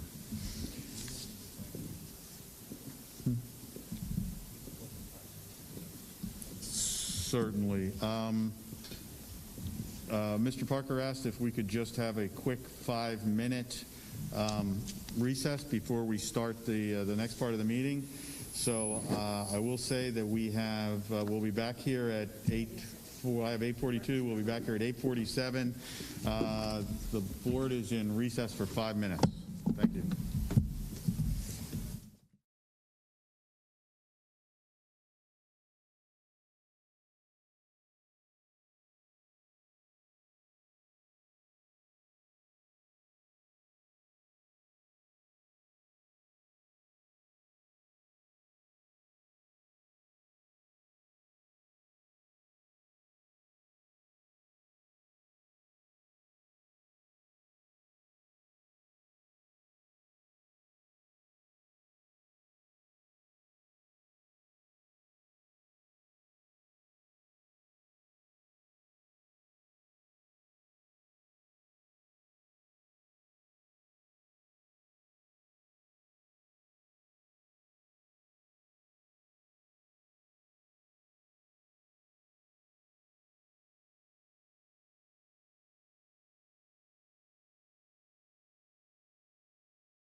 Be back, please, from recess. Back in from recess. Yep. Wash your hands. And keep your mask on. All right, if everyone is ready, we are back in session from recess. Thank you, everyone, for coming back so timely. Superintendent, next up is our personnel section. Will Mr. Prince, it looks obviously Mr. Prince will be presenting this. Mr. Prince, thank you very much. Thank you. First item, the days and weeks leading up to the April board meeting are our busiest of the year in HR, as we are gathering evaluations, recommendations, and are able to present to you our nominations for the upcoming school year. So first, we'd like to start off with those who have requested leaves of absence. Some have requested the full year off next year as an unpaid leave for personal reasons. They're not medically related, nor are they related to anyone taking another position. So we have Christina Moore, a special ed teacher at Broken Ground, who has requested the year off as an unpaid leave. Sarah Ulrich is also requesting the same thing. She's a science teacher at the high school. Sarah Gellert is a special ed teacher at the high school as well, who has requested a full year leave of absence unpaid. Lauren Orlin is requesting a one-year leave of absence from her special ed position so that she can accept the school counselor position for next year. Sarah Hans is requesting a leave of absence, a 60% leave from her position as a special ed teacher at the high school in order that she can assume the 60% job developer role next year. Frank Harrison has requested a 20% leave from his position so that he can assume the role of a rope instructor for next year.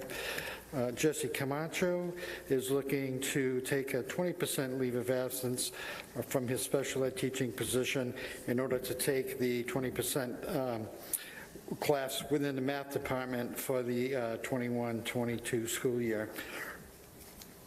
And Gabe Cohen is also requesting a 20% leave from his current position in order to accept the Performing Arts Coordinator position, which is also 20%.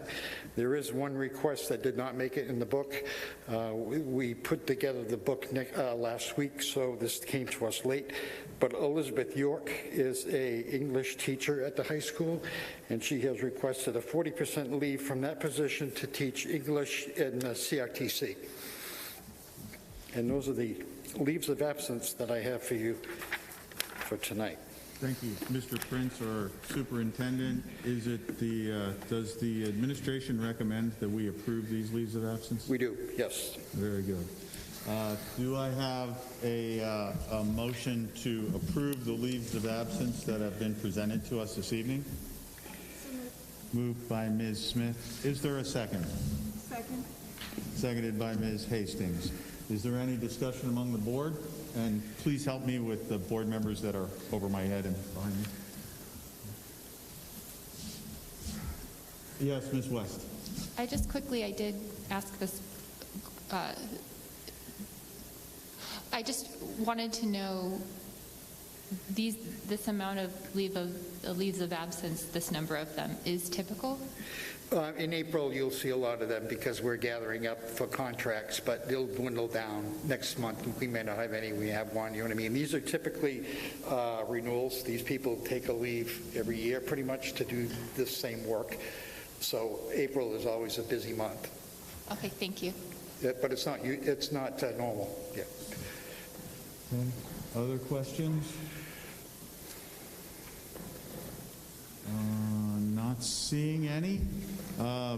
Ms. Cannon, will you please call the vote? Okay, on the motion to approve the leave of absences presented by the administration. Ms. Hastings.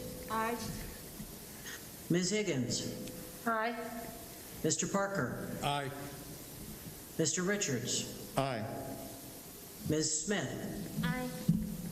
Ms. Walsh? Aye. Mr. Weinberg? Aye. Ms. West? Aye. And I vote aye. 9-0, they are approved. Thank you, Ms. Cannon. The leaves of absence are approved, so please proceed, Mr. Prince. Thank you. The next on the agenda is the nominations for the central office administrators, and I can read them off. Donna Pally as assistant superintendent. You notice Kathleen's name is missing, but we brought her nomination forward in February, so she's all set.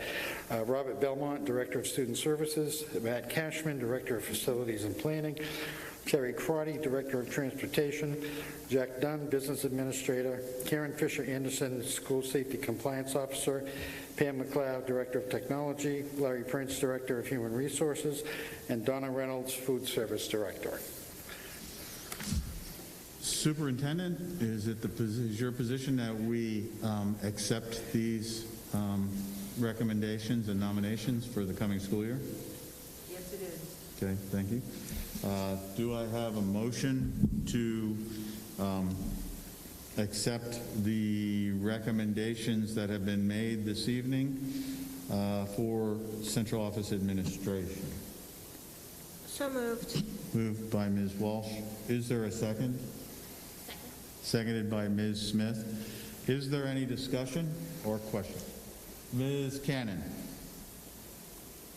I have a clear recollection of having this happen last year and having an extensive discussion about how we were not going to do again this year what we did last year, which was to do everybody all at once without any indication of any reviews having been done or not having been done.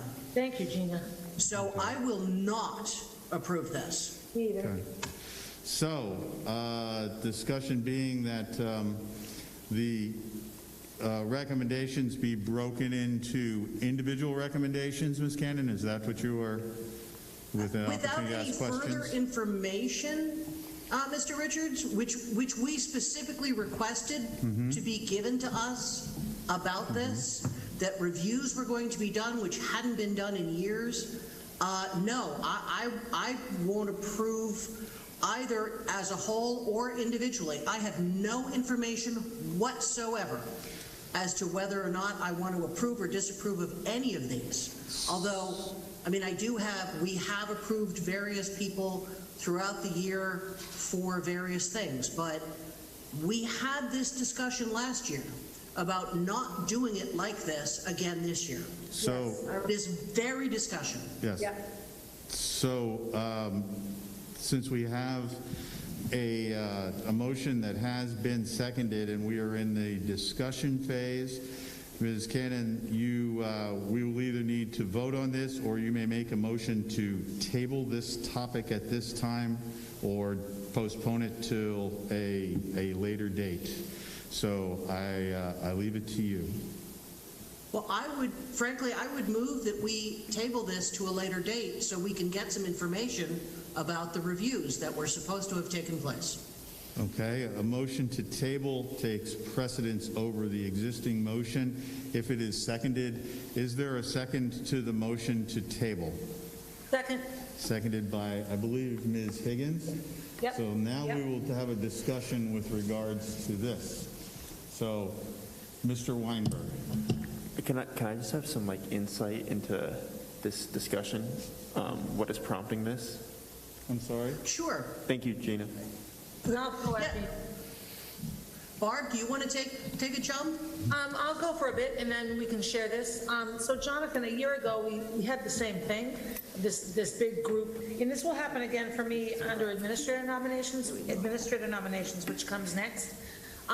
The board was just concerned that we were given a big chunk of names of people in very important positions with lots of responsibilities, and that we're approving them all together. We're supposed to have evidence of reviews. We actually review the superintendent. These things have fallen by the wayside in recent years. And so our concern a year ago was that we as a board are doing this blanket approval of administrators without actual information in front of us. Gina, I think that was essentially it. So, here we have a list of names, and there's lots of things that we as a board don't know, and we've never done anything about it. We did have a long discussion at this very meeting a year ago, and several of the board members voted no. The nominations passed, but the understanding on my end anyway was that we would discuss this. So when I saw the board book, I thought, oh geez, we haven't done anything of what we said at that meeting. Follow. Okay, go ahead, you may follow up. Follow up. So is what we're looking for like performance evaluations for review-wise? Okay, thank you, Gina. And I think we have no information, and last year it was just approved as a group, and then it came to light that reviews hadn't been done in quite a long time, and we were told that reviews would be done. We haven't seen nor heard hide nor hair of them, and we're back at the same place last year that we said we did not want to be again. Mr. Parker. Yeah, thank you, Barb. Thank you, Gina. Thank you, board. I was going to ask Larry, or are there standard evaluation procedures in place? They usually are. I mean, we're required to, as a school, have protocol for that. Can you speak to that at all? Well, how about you let me speak to that, since these folks direct report to me. Right, I understand. Okay? And so I don't know what happened last spring or your discussions back in April of last year. I'm not aware of that. But I am aware of my responsibility, and I have set goals for every single one of the people on this list. I meet with these people regularly. We reviewed them. I've already written up several of them in terms of their end-of-the-year evaluation, and I will admit, I haven't finished. I have not finished writing up evaluations on these administrators. But you can be rest assured that everyone, including the building principals, will have written evaluations that I use in terms of their performance.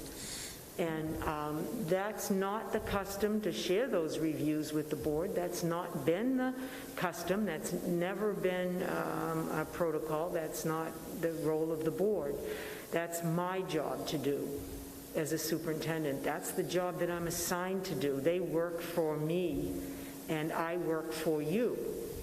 So I guess, Gina, I understand the importance of evaluations. I haven't been around long enough to know what the history is, but that process is already underway, and evaluations have been written and met with both in the central office as well as the district principals.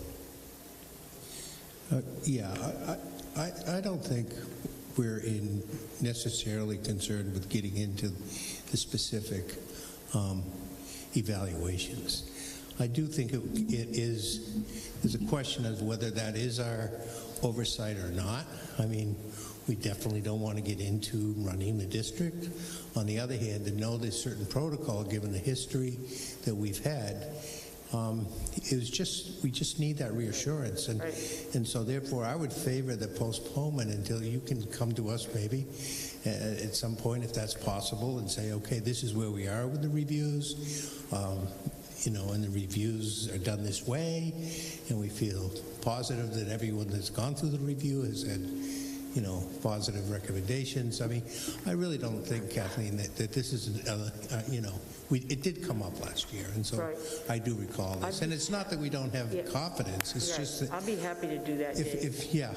I really think it's just the protocol that I think we were concerned about, given some of the things that we've been through in the last few years. I think it's more the case. So thank you. I don't want to speak for Barb and Gina, though. It's just other questions or comments?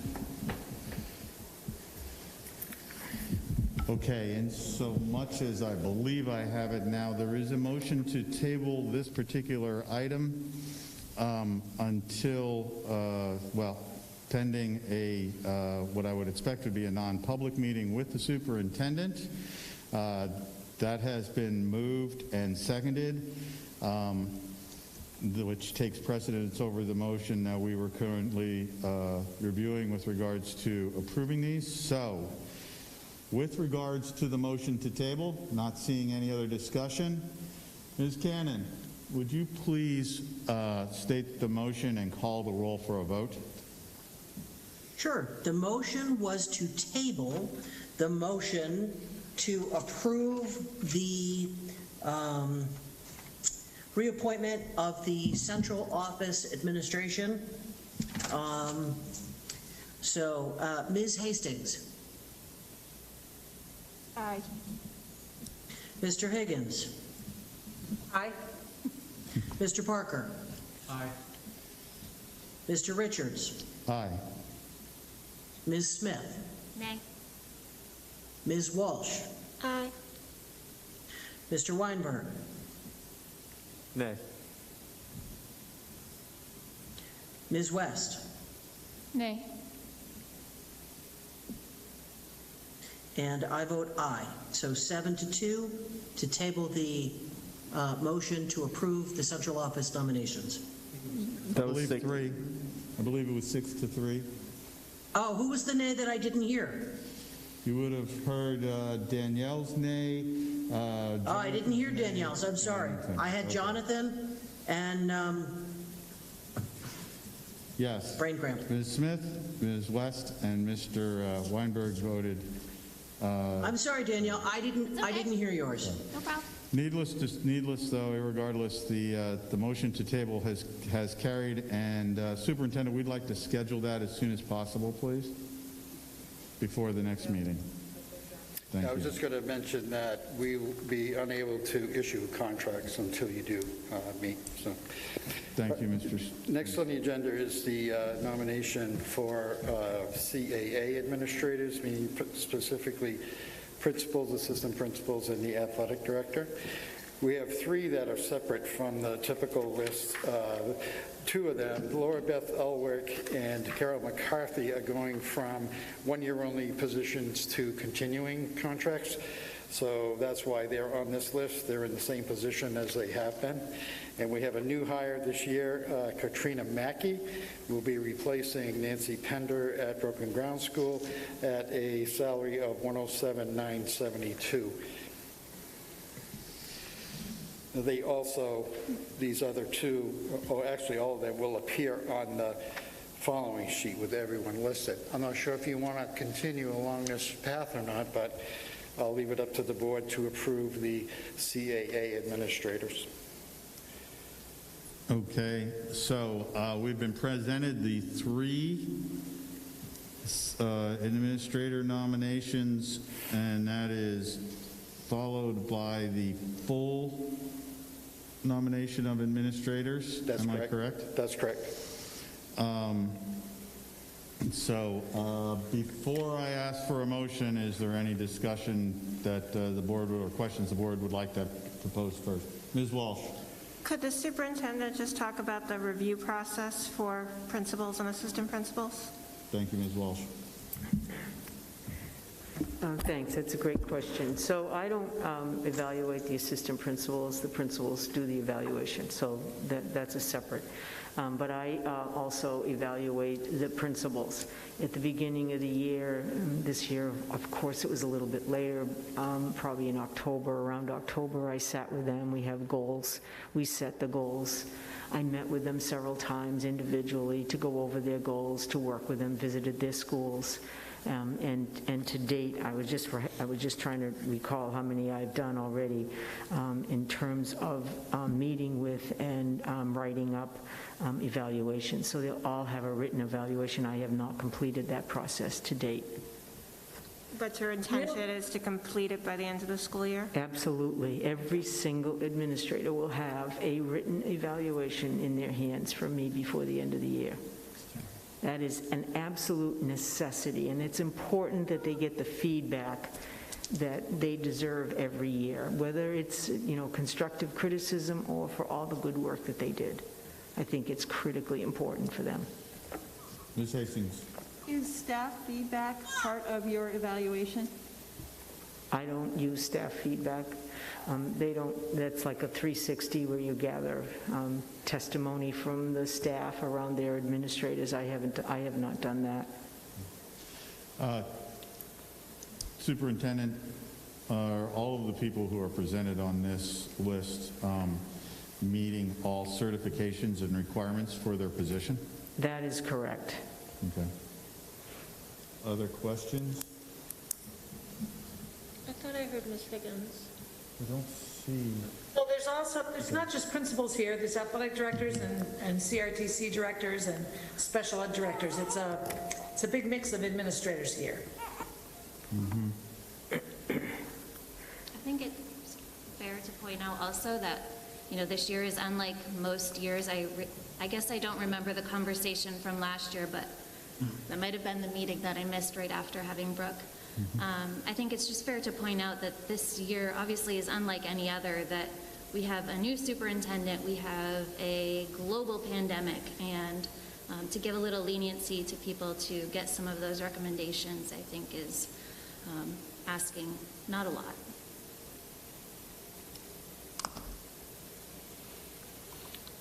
So Barb, to answer your question, I do not do evaluations for the folks that are in-house. So for instance, Mr. Rothenberg is an assistant principal. Mr. Reardon would do his evaluation. Same with the special ed director, like Michelle Speckman, he would do that. That's in-house. That they see them on a daily basis. I don't see them every day, or am I working side by side with them every day? So that's why those responsibilities lie in the hands of the principals. Now, what I get from the principals, however, Barb, is all of their evaluations. So when they get an evaluation done in the district, whether it's a teacher or an assistant principal or an administrator, that review comes to my desk for my review, and I date it, I read it, date it, initial it, and it's placed in their file.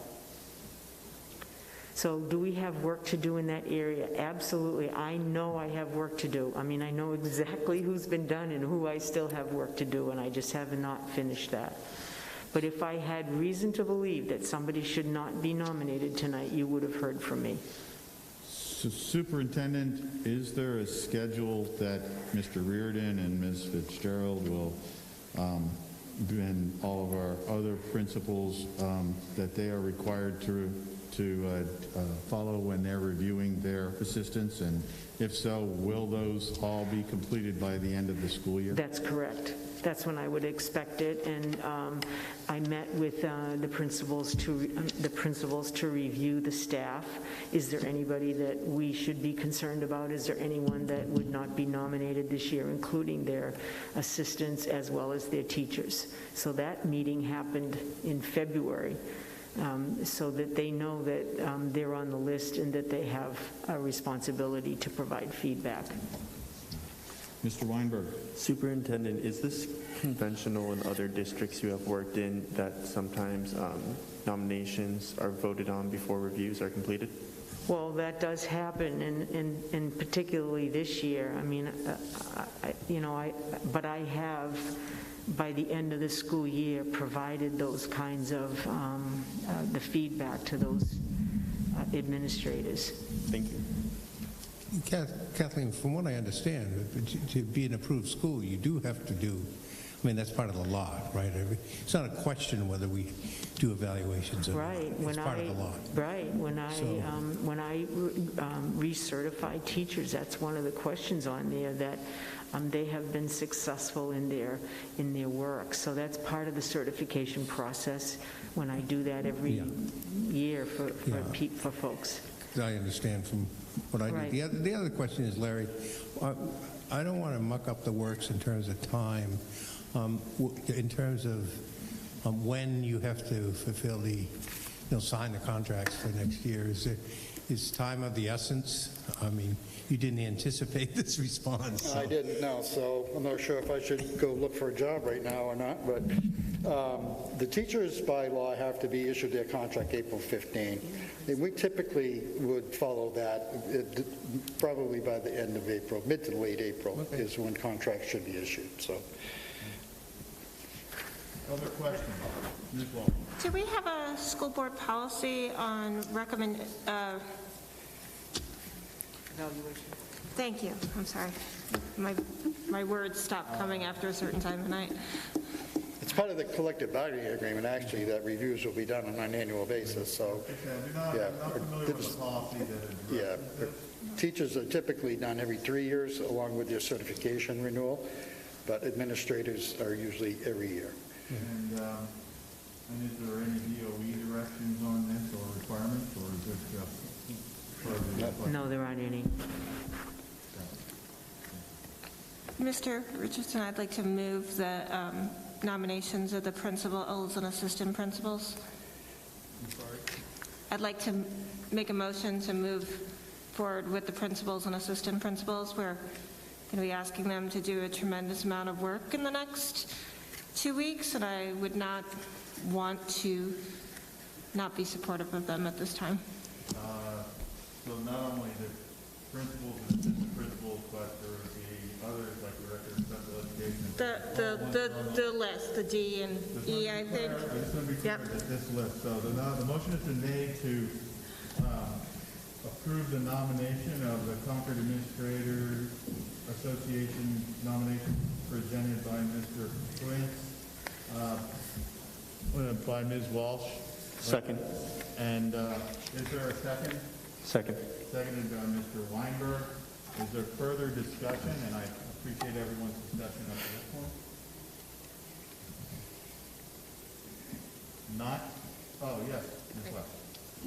So is that motion a motion to untable the list before? No, Yes, that's these okay. are separate ones. This list right here in Okay. front of us. I'm sorry, because once you were clarifying it, declarified for me. That's a good point of clarification. This is the list that's in front of us, beginning with Mr. Reardon and ending with Ms. Pelletier, I believe, on this list. Is there any, do I have did I get a second for that? I don't believe. Mr. Weinberg. Did we get a second? Johnson second that. So is there any further discussion? Ms. Cannon, will you call the vote, please? Yeah, I believe Jonathan did second it, and I want to make sure that I'm clear on what the motion is. We are nominating, or we are approving the nomination of the CAA administrator list as presented by Mr. Prince. Correct. Beginning. Okay. It is the list. I'm getting fading in and out audio, so I want to make sure there we go. Well, I want to make sure I'm getting the right motion, and so people are clear what they're voting on. I apologize, Ms. Cannon. Mr. Parker and I are sharing a microphone. Yes, this is the CAA nominations, the list in front of you that begins with Mr. Reardon and ends with Ms. Pelletier. That is the one we're voting on. So if you will call the roll for the vote. Certainly. Ms. Hastings. Wait, can you hold on a second, Gina? Yep. Yes. I have a question because Mr. Prince previously noted they presented Laura Beth Owen, Katrina McMackey, and Carol McCarthy prior to that.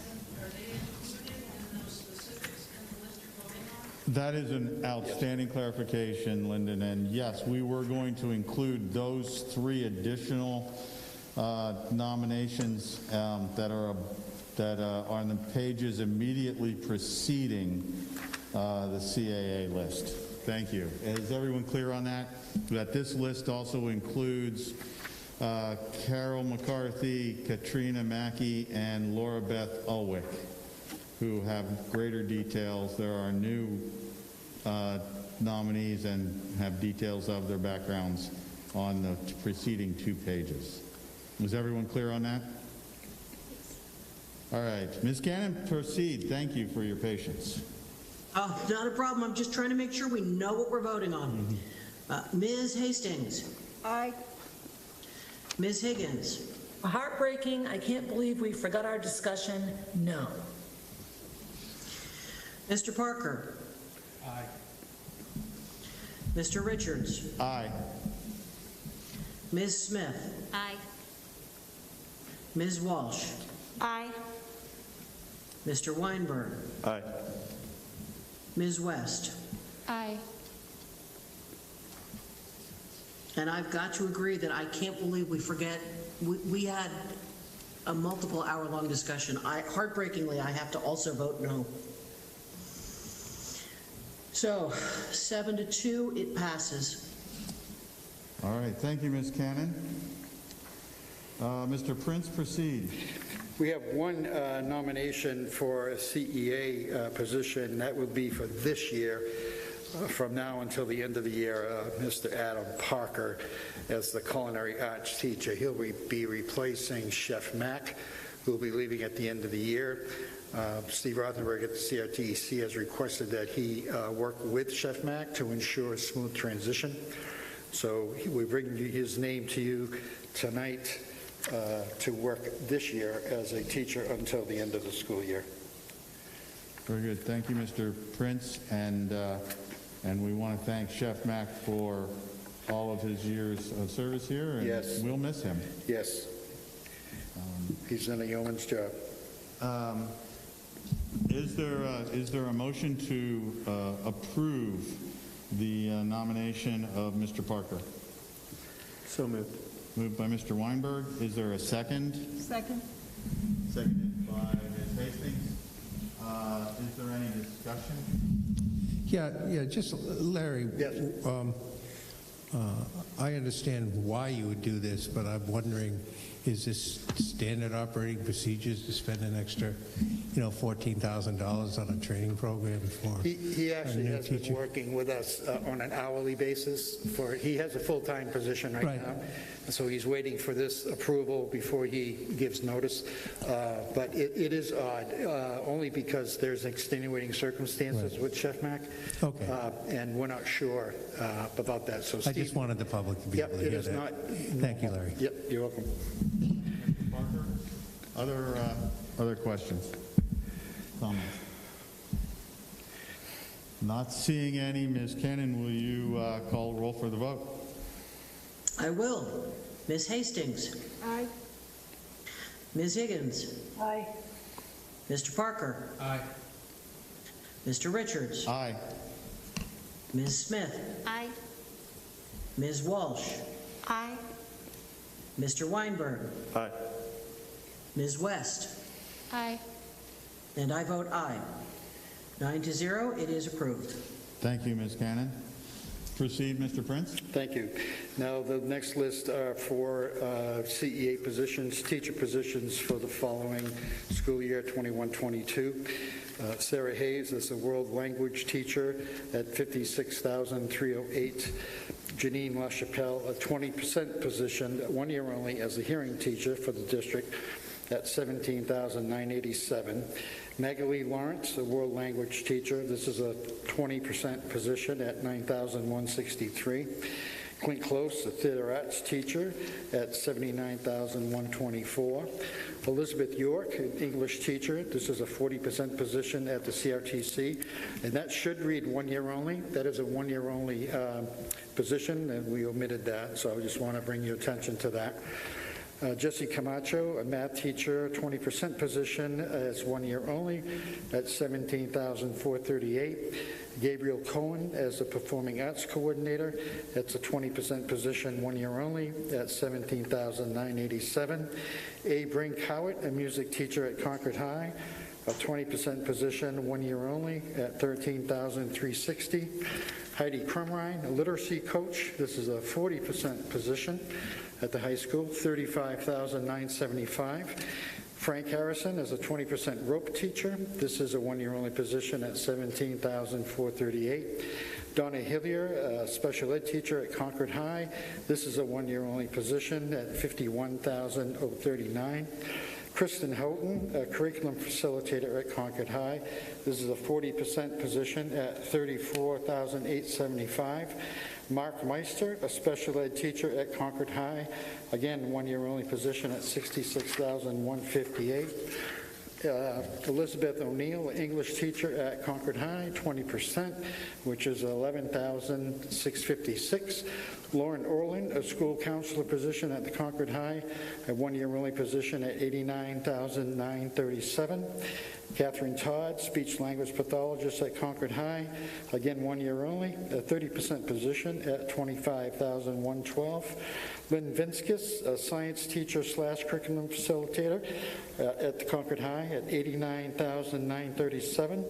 Heidi Vibert, a special ed teacher at Abbott Downing School at $60,889. Robert Fogg, music teacher at Beaver Meadow at $69,457. And Robert Coutier, music teacher at Christa McAuliffe School, 40% position at $33,482. Thank you, Mr. Prince. Thank you. And I see that we have, I believe if I read this correctly, some of these nominations are to replace 2 retiring teachers, Frau Ernst and Ms. Bofinger. Laura Ernst, yep. And we will miss them, and we appreciate their years of service as well. Do I have a motion to approve the CEA nominations? So moved. Moved by Ms. Smith. Is there a second? Second. Seconded by Ms. Hastings. Is there any discussion? Not seeing any. Ms. Cannon, will you call a vote, please? Just one sec. We're approving, I'm sorry, because I can't flip back and forth on my two screens. The teacher nominations Teacher as nominations. presented, yes. Okay, I just am trying to make sure I have notes. Nope, very good. We're approving the teacher nominations that were just presented. Yep. Okay. Ms. Hastings. Aye. Ms. Higgins. Aye. Mr. Parker. Aye. Mr. Richards. Aye. Ms. Smith. Aye. Ms. Walsh. Aye. Mr. Weinberg. Aye. Ms. West. Aye. And I vote aye. 9-0, they are approved. Thank you, Ms. Cannon. Thank you. All set? Yep, go ahead. The next sheet in your packet is an Excel sheet which is remaining teachers. All of these teachers are returning, have positions this year, so we present them to you for your approval. This would be the rest of the CEA nominations. Thank you, Mr. Prince. Do I have a motion to approve the remaining teachers? So moved. Moved by Ms. Hastings. Is there a second? Second. Seconded by Ms. Smith. Is there any discussion? Not seeing any. Ms. Cannon, will you call a vote for us, please? Ms. Hastings. Aye. Ms. Higgins. Aye. Mr. Parker. Aye, and thank you, teachers. Mr. Richards. Aye. Ms. Smith. Aye. Ms. Walsh. Aye. Mr. Weinberg. Aye. Ms. West. Aye. And I vote aye. 9-0, approved. Thank you very much. Mr. Prince, continue. Yes, thank you. Next on the agenda are spring coaching nominations. We have 5 of them for you tonight. Hannah Barton as the assistant track coach at Concord High with a stipend of $2,699. Ryan Daniels, the intramural weight training coach at the high school for a stipend of $1,350. Kylie Yam, a girls JV lacrosse coach at Concord High with a stipend of $3,374. William Chavanel, a girls assistant track coach at Runlet Middle School, $1,350. And Sarah Grant, a girls track head coach at Runlet Middle School, $2,699. Thank you, Mr. Prince. Is there a motion to approve the coaching nomination? So moved. Moved by Ms. Walsh. Is there a second? Second. Seconded by Mr. Weinberg. Is there any discussion? Not seeing any. Ms. Cannon, will you please call the roll for the vote, please? Ms. Hastings. Aye. Ms. Higgins. Aye. Mr. Parker. Aye. Mr. Richards? Aye. Ms. Smith? Aye. Ms. Walsh? Aye. Mr. Weinberg? Aye. Ms. West? Aye. And I vote aye. 9-0, it's approved. Thank you, Ms. Cannon. And Mr. Prince? Thank you. The last item on the personnel agenda is the approval of the veteran salary scale. For those who are not aware, this is a benefit allotted teachers in the collective bargaining agreement for their last 2 years. It provides them with a bump in salary. You must be in the district for 17 years in order to be eligible for this benefit. And we solicit their requests to be placed on the veteran salary scale. So typically we would allow up to 10, but we only got 7 applications this year. So I bring forward their names to you for approval for placement on the veteran salary scale. Thank you, Mr. Prince. Do I have a motion to approve the veteran salary scale list as presented? So moved. Moved by Ms. Smith. Is there a second? Second. Seconded by Ms. Hastings. Is there any discussion? Ms. Walsh.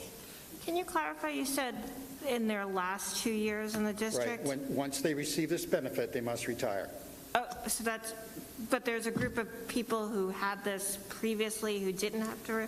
Yes, this started, right, you're right. It used Okay, to I be- just want to. Yep, no, it used to be you could take it and not leave. Okay. And we changed that, I want to say 3-4 years ago, where now you do have to, well, you can't come back full-time. That's really the way the language reads, which So- typically means they would retire. These seven teachers will have 2 years and then they'll be retired. That's Okay, correct. thank you. These folks on the list will retire in June of '23. Other questions? This is why there's a problem with the retirement system. Discussion? Not seeing any. Ms. Cannon, will you please call the vote? Ms. Hastings? Aye. Ms. Higgins? Aye. Mr. Parker? Aye. Mr. Richards? Aye. Ms. Smith? Aye. Ms. Walsh? Aye. Mr. Weinberg? Aye. Ms. West? Aye. And I vote aye. 9-0, they are approved. Thank you, Ms. Cannon. Thank you, Mr. Prince. Thank you. At this time, we will move on to the committee reports, starting with the instructional committee. Ms. Higgins. Hey there. Okay, so we did 3 things primarily at the instructional committee, which was mid-March, March 15th. The first thing we did was listen to the presentation from our athletic director, Steve Mello, around spring sports. And if we lump sports in with all extracurriculars, you know, theater didn't have to re-ask and French club didn't have to re-ask. So given that we approved indoor sports, winter sports, and all of the safety protocol was essentially carried forth to spring, and lots of support from the NHIAA, the instructional committee approved spring sports, which of course was a bit of a no-brainer. The next thing that we discussed, Principal Reardon presented a wonderful presentation on advisory. So advisory has existed at Concord High School on and off forever and ever.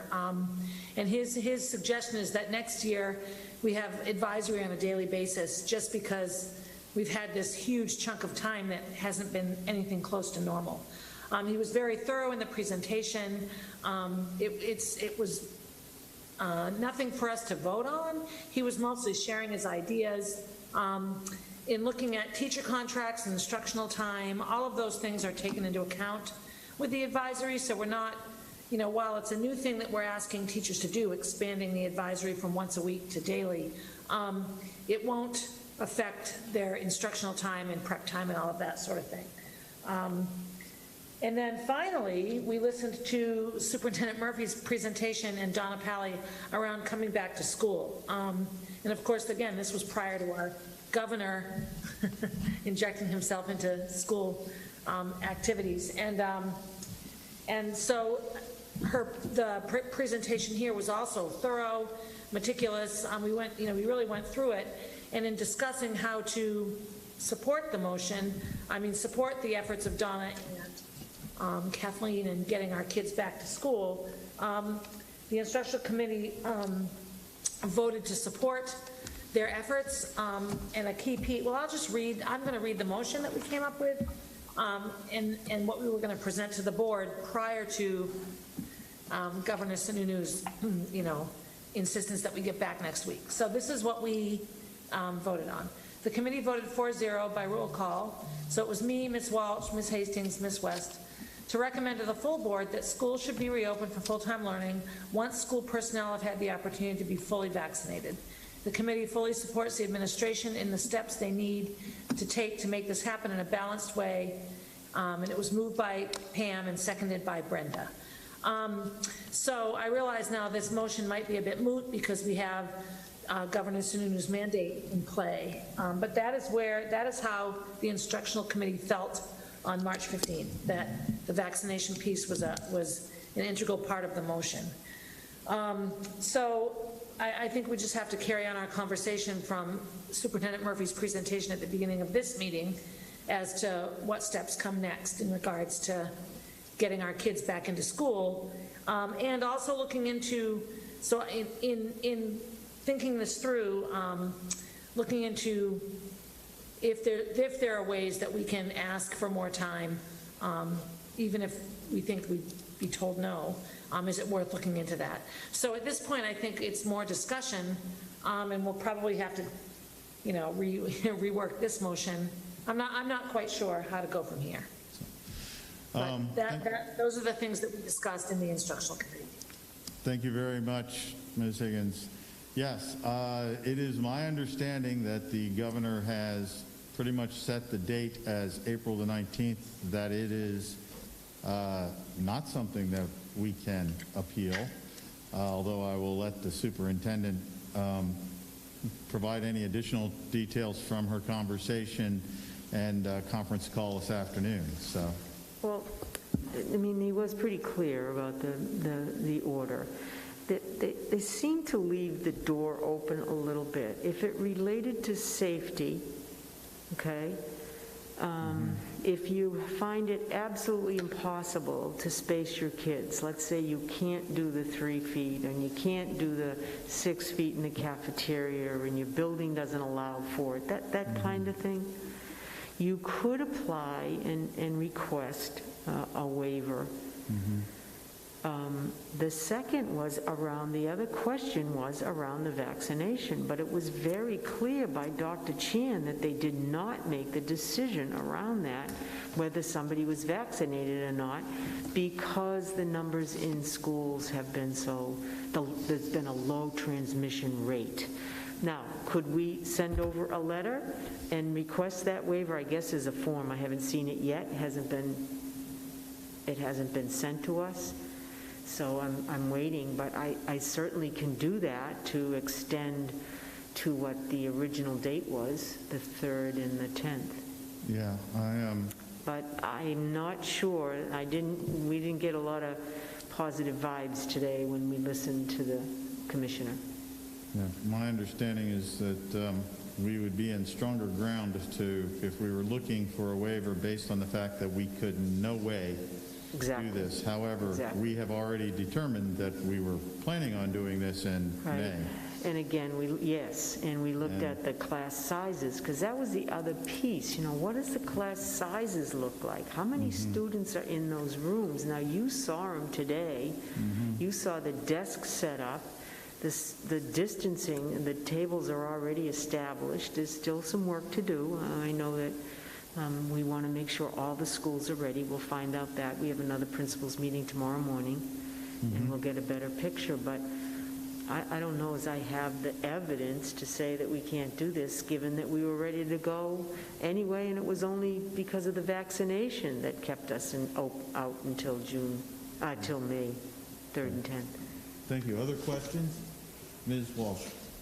Superintendent, could you respond to the concerns Mr. Macri raised that children will not be kept 3 feet apart? Well, I suppose there are occasions in schools, in the play yard, walking down the hallway, perhaps walking out to the bus, that a student stops and talks to their buddies. I think that happens. I mean, these are kids. They're young people. They want to be with each other. Today, I saw two boys. They were on both sides of the hallway, and then they ended up coming together in the middle, to talk to each other. And of course, the principal brought it to their attention that they needed to separate out, just to chat, right?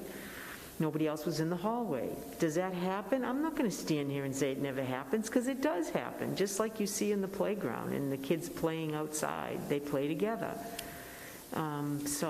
But my observations today and Friday in the 3 schools that I visited, they were socially distanced. They kept the routines all in place everywhere we went. So I understand that Mr. Macri is concerned that there would be times when perhaps they wouldn't distance. Can I just follow up on that? Presumably, children are getting close playing in the hybrid model too, but physically in terms of classroom space and the arrangements we're going to make for eating, we will follow the 3 to 6 feet? Yes, the desks and the tables and the positions of the chairs at those tables and or desks we're using a shoulder to shoulder, 3 feet. We all have those sticks to measure that in the classrooms. And the cafeteria and the snack or the breakfast has to be 6 feet because their masks are down. So those areas, that will be adhered to, it has to be. But you're right, we had the same situation in hybrid. We just had less kids. But we still had the times when they congregate a little bit. Yeah, it is my understanding it's not persistent or close contact as would be for a 5-10 minute period of time. Right, that's the other piece. They have to have that cumulative time of 10 minutes with a positive case in order for it to be transmitted. Mr. Weinberg, do you have your hand up? Would, by asking for a waiver, impede our ability to properly plan for April 19th? Well, we feel like we're moving forward now. We can't depend on whether we're going to get a waiver or not. I think that's a risk. I want to be ready. I want the kids. I got to communicate to the families. I want to go back out and talk to our teachers again and have another round of meetings, which I hope you'll join me. Some of you will join me. And meet with the teachers and explain what's happening. I mean, I think we have that responsibility. So, Jonathan, I don't want to wait. I think we need to move forward. If you think I should apply for a waiver and it's going to it has a merit to it, of course I'll do that. But I don't think that will stop our planning. Because if they say no, then I better be ready, right? Thank you. Kathleen, how many of our teachers, well, if they had the Janssen vaccine, they will be, if not they are already, fully vaccinated. And although the remaining teachers, it is my understanding for the most part, did receive their vaccines at the Speedway on the 24th. So they could be receiving their second shots as early as the 17th, even though they may have been scheduled at the Speedway at the 24th. They could, when they sign up, pick any date as up to the recommended 3-week time frame, correct? So I'm looking at numbers, I guess. So, we looked at where we were concerned about. We know that the staff who would not be fully vaccinated, and that at Runlet, that included 60 people at Runlet. Mm-hmm. Of those 60, we anticipate 22 teachers, 6 monitors, 15 instructional assistants. I mean, I'll go down through the list, but that's the big group of that 60. At Concord High School, we believe there are 71, and that includes 39 teachers, a couple of assistant principals, instructional assistants, program assistants, that kind of same thing. So, and at the CRTC, there's 11, and that includes 6 teachers. So we know who they are. I mean, we think, it's always a guess because not everybody had to share whether they had Of course, with us. that is not, this is still That's a not, private- there's no expectation, there's no obligation, but, and some people don't share their own personal information, and I respect that. But it's my understanding that the Department of Health and Human Services and the governor have based this on the CDC data and recommendations which say that even if you're not vaccinated, that it is safe to return to a 3-foot distance. That's right. Which That's what he made is the a science that we really cannot make an argument against. That was the sentiment from today's meeting because the number of people questioned that. Okay. And I'll be with Mr. Weinberg just one moment. I just want to finish off by saying it looks, the governor has established this, the State Department of Education is telling us to do this. I just want to make sure that as we go forward with our April 19th implementation, that everyone from the administrators all the way down to all staff are vigorously watching and monitoring and requiring tight-fitting masks that are not scarves or gaiters or anything like that, and that the standards that I saw today, and I will, once again compliment our teachers and all for how well they implemented that, and the staff and the administrators and the schools that we visited, that they are, very diligently requiring that, since that is the main protection that keeps everyone safe and healthy as we move along. Mr. Weinberg. Just a couple questions. So for educators and staff with underlying illnesses or part of vulnerable populations who might still feel uncomfortable for any reason before getting the second vaccine, is there an option to remain? Well, right. We've always had that option for medical ADA or FMLA reasons, so that's always been in place. As a matter of fact, Larry's reviewing all of that with the folks that are currently out because some of them the doctor indicated that once they had the second, they would be eligible to return to work. So we're just monitoring that. There are some of those folks there right now. Those are the folks that are doing a lot of remote learning. Thank you. And for choir and such, I know we discussed at least 6 feet distancing, so I was curious about what is considered, is it still within 3 feet considered close contact, or is that like expanded down to like more general, like 5 feet close contact? 3 or less feet is that close contact. That would be in the definition. For choir and other kind of, okay. Yeah, yeah. I mean, if it was 3.5, then it would not necessarily, fall under the close contact. Thank you. And then Kathleen, that would be with the exception of lunch areas or. That's correct. I don't want to forget that. When those masks are down, that doesn't count. So just keep that in mind. Ms. West. I just want to make sure that I'm understanding. It sounded as though your understanding of the waiver that we were talking about is that when it comes to, when it comes to safety, when we're talking about our teachers being vaccinated, that isn't a factor in terms of whether or not we can safely return to school in terms of this wavering. Safety is. I mean, I describe that as if let's say you're in a building where you have 35 youngsters in a classroom of 750 square feet. You know, there's no way that you can socially distance them by 3 feet. So let's say your building was like that, and you had that, you could say, I can't keep the 3-foot distancing, this is a safety issue, and you could apply for that waiver. But I'm sorry to interrupt. Maybe I missed I didn't ask the question very well. I apologize.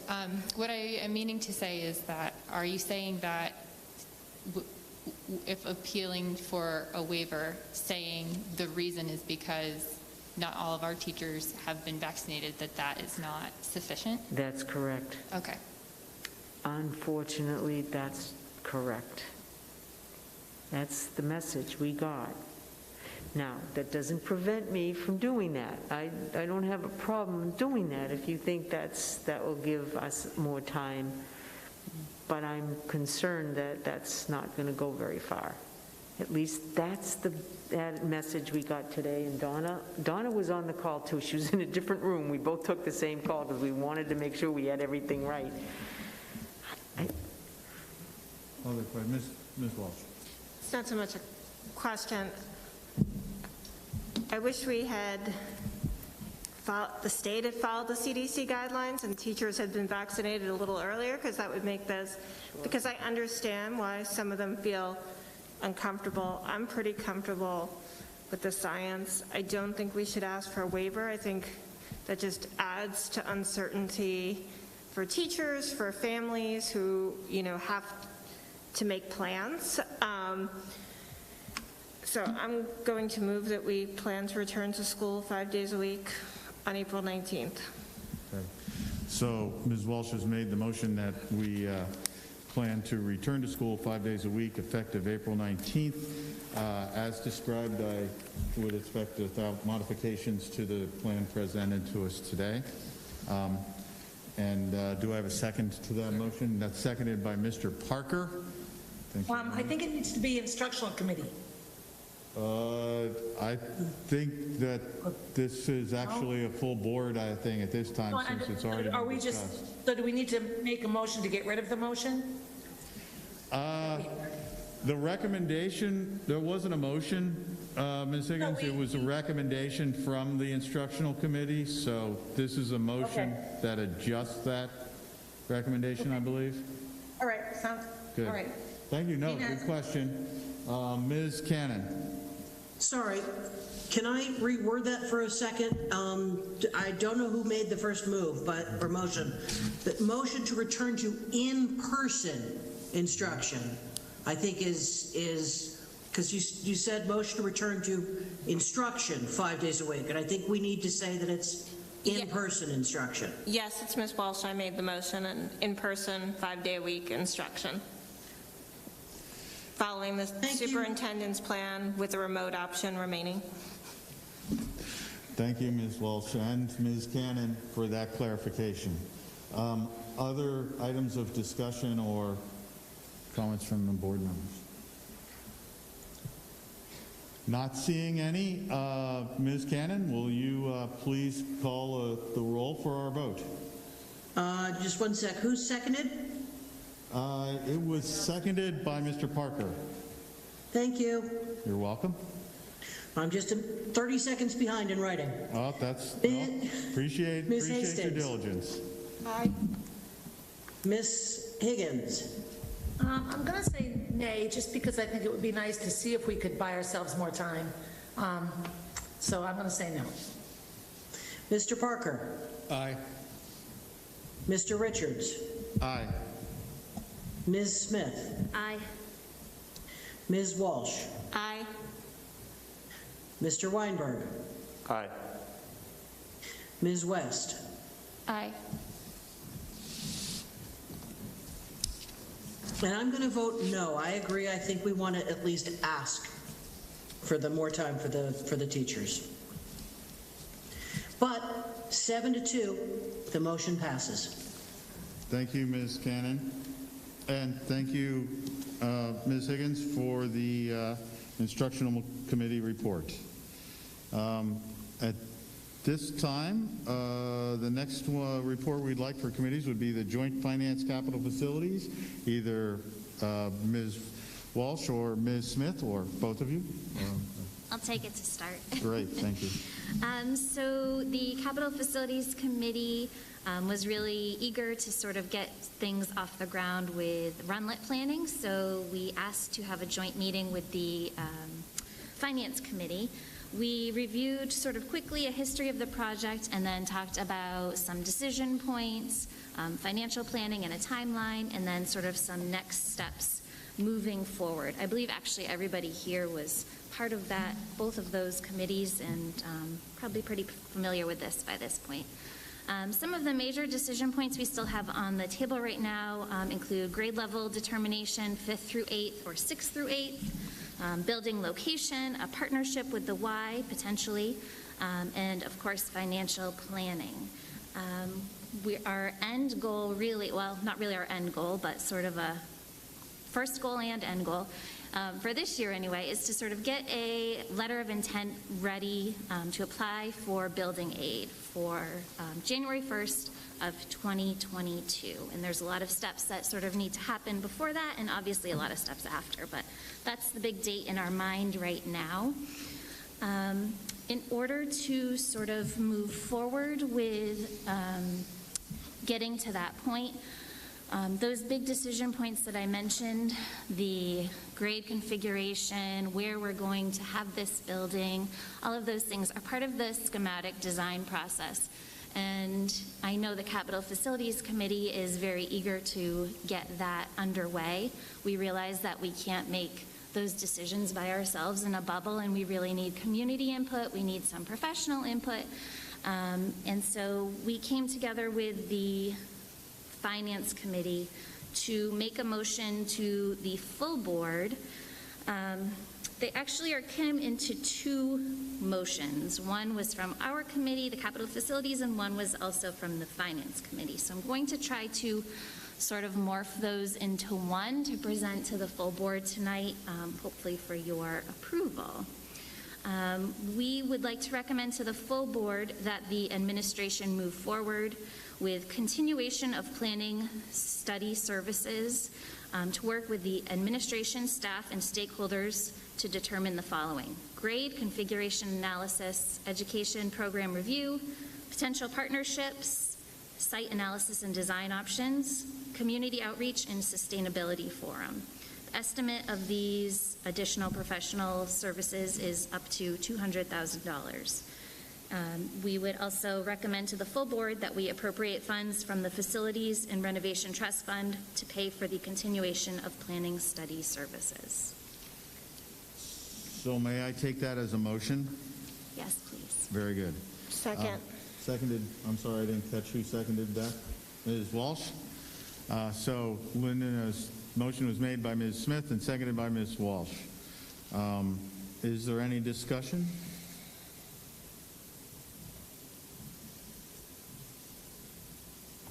Just one sec so I catch up before you call it.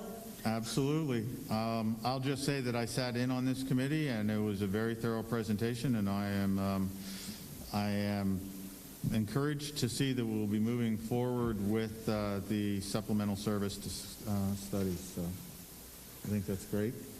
Ms. Yes, Lennon. Yes. Very good. Thank you.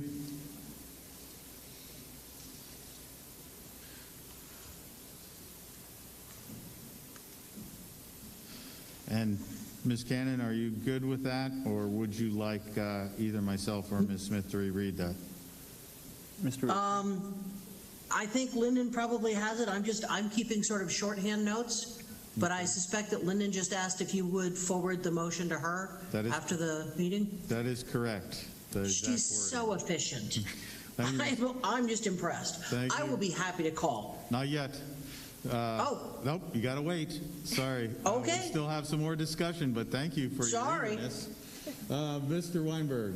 I know we discussed this as well in committee, but as we continue to move forward, I want us to continue to think about the sustainability of the building and how we can make it as sustainable as possible, whether it was solar, geothermal, and other renewable energy sources.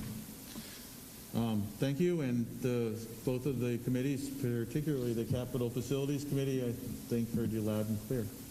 I would also echo that as one of our goals as we move forward. Mr. Parker.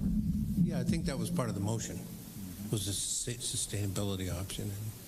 And, just because I'm on the Finance Committee, it's sort of exciting to be looking into the future with something positive, actually, and to realize as a board that this is actually, we may be able to afford it. And part of this came up that this is something that we're going to need to get the public involved with. But thanks for the sustainability comments. I agree. Thank you, Mr. Parker. Other comments or questions with regards to the motion? Not seeing any. Now, Gina. Now, Ms. Cannon, if you would please call the vote. Certainly, I never intend to cut off discussion. Ms. Hastings. Aye. Ms. Higgins. Aye. Mr. Parker. Aye. Mr. Richards. Aye. Ms. Smith. Aye. Ms. Walsh. Aye. Mr. Weinberg. Aye. Ms. West. Aye. And I vote aye. 9-0, the motion passes. Thank you, Ms. Cannon. Is there anything else from the joint committees for this evening? Very good. Thank you. The next up is the Negotiations Committee, and I will report on that. Just to mention that the Negotiations Committee met on March 22nd. We discussed at length upcoming and pending contracts with the various collective bargaining entities, and that is all I can report to at this time. So that concludes the negotiations report. Ms. Cannon, are you prepared to discuss the Communications and Policy Committee meeting? Sure. Great. So the Communications and Policy Committee met this month to discuss two new policies, two older, well, not older, but two policies that are in process, and to also get an overview, sort of a 40,000-foot view of our whole policy manual. Let me start there as the easiest place to jump in. I think one of the concerns that I've had coming aboard, and I know that Jenny had before she left, was the policy manual is big, and the legislature moves fast. And so we have a concern about trying to move as fast as they are with updating the policies that we have, which don't always move as quickly as the legislature does, or not as quickly and voluminously, let me put it that way. So one of the concerns that I've had, and as I say, I know Jenny had, was making sure all of our policies are up to date. That enormous burden was put on Karen Fisher-Anderson's plate to look at what policies needed to be brought up to date quickly, which policies needed to be brought up, but we had a little more time, and so she prepared an enormous spreadsheet of all the policies, where they come from, the various RSAs, the various regulations, when we last touched them, when we need to review them, what bills are pending that might affect them. She did an amazing amount of work and went through the entire policy manual to do that. If any of the board members are interested in that work in progress, I can share a copy of that spreadsheet, and I know that Karen can, as well as Kathleen. Really sort of policy wonky stuff, but if you're interested, we're happy to share. One of the policies that we discovered we did not have but should have was policy number 302, which lays out who needs to sign certain things with respect to the district checkbook. And so one of the policies that we're looking at tonight for a first reading is policy 302, which directs that For the most part, Kathleen has authority to bind the district, but also the president of the board also has that authority. For whatever reason, we did not have this policy in place before, and we need to have one post haste. So we agreed to recommend to the whole board to pass policy 302 as a first reading this evening.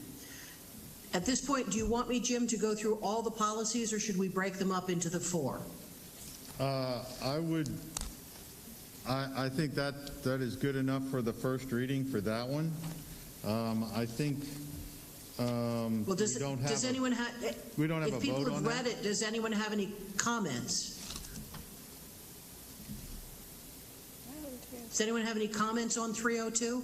Not seeing any, Ms. Cannon. Okay. I think that has, at least for this first reading, we are good. And we, of course, will be reviewing. They'll have a chance to review this, and we will be bringing this up for second reading at our next meeting. Okay. So moving from there to one of the things that needed to be done promptly, although not imminently, was to revise policy, hold on, got to get to the right number, policy 517. Now, we had 2 policies before. We had policy 517, which was manifest educational hardship, and then we had policy 517.5 called change of school or assignment. So these 2 policies, pursuant to the recommendation of the New Hampshire School Board Association, are being merged into one. We're going to modify 517 to sort of add what was in 517.5 and at the same time delete 5175 as redundant because we're rolling it into 517. Does that make sense, or am I just repeating myself here because it's late? No, that sounded pretty good. I'm looking to, and you're getting the nod from Ms. Fisher-Anderson, so you seem to be pretty good there. Okay. The primary substantive changes to 517 had to do with tightening up the procedure for when a family wants to apply to first the superintendent, and then if they don't get what they've requested for relief, to the school board for a change in assigned school because of a manifest hardship to the student. So what it did is it streamlined the process, tightened up the timelines, and gave a more step-by-step process so it's easier for both parents and, frankly, the school board to track the process. Does anyone have any questions on that one, including Karen? Yeah. I didn't know you were here. Yes, Ms. Walsh has a question. Was there any discussion during this policy of the length of time that a student can be reassigned? I've heard from families, especially as the housing market gets really tight in Concord, that, you know, if they lose a rental and they move from Abbott Downing to Christa McCullough or Beaver Meadow, that they might be moving again in a year and not wanting, wanting to have a little stability and be able to plan so that their kid can finish out elementary school in the same school. And when they've talked to the district, been told, no, we can only tell you 1 year at a time. So just wondered if that was a discussion. I don't believe there was a discussion of that. I would defer to Ms. Fisher-Anderson about whether or not there was a discussion on the New Hampshire School Board Association recommendation, but I don't know of any. I would think it would have to be year to year, but Karen, if you want to speak to that. This policy is a little bit different. This really is a manifest hardship for a youngster, maybe because of behavioral things that happen, or family situation. But we allow students to stay in their school given the last quarter of the year, starting in April, say they're moving and we allow students to stay through. But prior to that, there's an expectation that they'll move to wherever they move to. If they're in town, however, I think they've allowed the students to stay, except they have to provide the transportation. But is this the policy that? No, that is not the policy that would cover it. So what's the policy that covers that? The internal stuff that In town, because this talks about in town, and it talks about best interest. Right, it does, but that's when a youngster isn't doing well in one school, and I could make a decision to move that student from one grade 4 at Abbott Downing to another grade 4 in another school in the city. I could do that. Maybe they're not doing well, maybe there's a behavior problem, maybe there's been some bullying, maybe that's what usually the manifest hardship is why a student would move. This is not just because parents move from one side of the town to the other. It says best interest. So is there another policy that covers that part of it then? I don't think so, but we don't really have one, except you have that special exceptions, which I'm learning about. You have a policy when a family asks that a student remain in a school for the year, and they're allowed to do that. I get special exceptions throughout the year. Most of them come in August, and I deem that they can do that if, in fact, there's room. Sometimes it depends on enrollment and numbers in the classroom if they're going to stay, but that's usually done in August. So Superintendent, would you review these each year? And then to go back to what Ms. Walsh said, say that for whatever reason I lost my residency in my apartment in Krista McAuliffe, and not wanting to be homeless, I take an apartment that's in the Beaver Meadow area, right, knowing full well that I just signed a 6-month lease because I'm going to another apartment back in that other neighborhood because that's where my job is, that's where all of my community is. Would you look at that and say, okay, for the remainder of this year, and then reevaluate it at the beginning of next year and say, exactly, okay, for the first half exactly. of the year? That's exactly what happens, and it's usually done with the principals. We talk to the principals. The issue is we have that going on right now. Mm-hmm. One of the concerns we have at times is attendance. Getting the kids to school if they're living in another neighborhood and they don't have transportation available. That can be a problem. But we have students doing that right now, remain in the school after their family has moved to another section of the city. Well, it does, except I think I've heard from families that they would like to be able, especially if their kids in 3rd or 4th grade, they would like to be able to finish, be able to make housing decisions and still let their kid finish out elementary school, especially, I think. You mean like when you say finish out elementary, stay in that school in grades 4 and 5? Get an answer that's more than 1 year. Yeah. Is what I have. I will tell you that what's happening here is that it's 1 year. And again, it has to do with enrollment and numbers of classrooms and, size of classrooms. I will say that every single one that was asked for a special exception this year, I granted. Well, maybe that was a rookie doing that, but... and that's my perception, is that they're almost always approved from what I've heard from families, but they're just... They don't want to do it every year? Is that what would it like is? some... Yeah. So...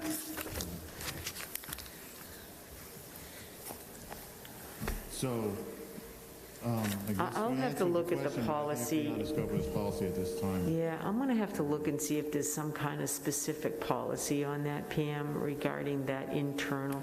But that is different than manifest hardship. I mean, you had a manifest hardship case earlier in the year, if you recall, and you allowed a student that, a right to attend a school. So Those are the kinds of things that I've always been accustomed to, not necessarily the special exceptions for staying at the school. But I'm going to look in the policies because I'm not sure about that. This is a first reading, so there is the opportunity to relook at that and discuss it further. Right. Other questions with regards to this policy at this time? No other questions, Gina? Okay, so that's simply before the board for a first reading. Then we move to the two policies that are before the board for the second and final reading. The pregnant student policy, which is number, oh good heavens. 528. Thank you. 162. Okay, sorry, I'm having a problem with my computer because I'm not on my normal computer. So that's policy number 528. Okay, thank you. So it's before the board for a second and final reading, and then I gather a motion to approve it or not. There were some last-minute changes to the policy.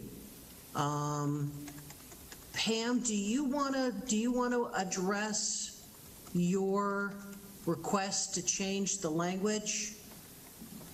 Sure, I'd be happy to if that's appropriate now. I wanted to make a motion to amend the language in 3 places. And now I have to jiggle back and forth, but where it says right now that school staff on page 2, top of page 2 of the policy, I believe. Which is 112 for people who are flipping in the board book. Thank you, because that would actually help me get there quicker. Yeah, that's what I was trying to flip through, so.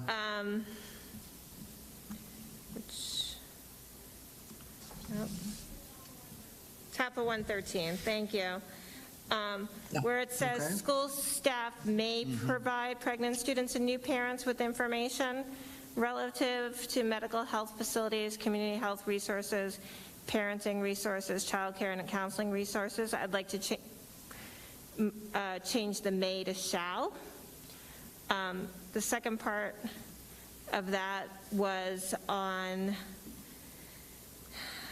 page... The prior page. The prior page, I keep going. Third paragraph from the bottom. Where it says, the legal age of consent in New Hampshire for sexual contact is 16. If a pregnant student is under the age of 16, the building principal or their designee must contact the New Hampshire Department of Health and Human Services Division for Children, Youth, and Families. I would like to add a sentence that says if the partner is known and also under the age of 16, the same procedure shall be followed. My understanding is that we do follow that, but I think it should be in the policy. And the third would be an add at the end of a suggested add at the policy, that the school district shall inform students both in the handbook and in notices in the Office of Nurse and Guidance Counselors that the district may be required to disclose certain medical information to their parents or authorities. And those were the 3 suggestions that I had. May I ask a question?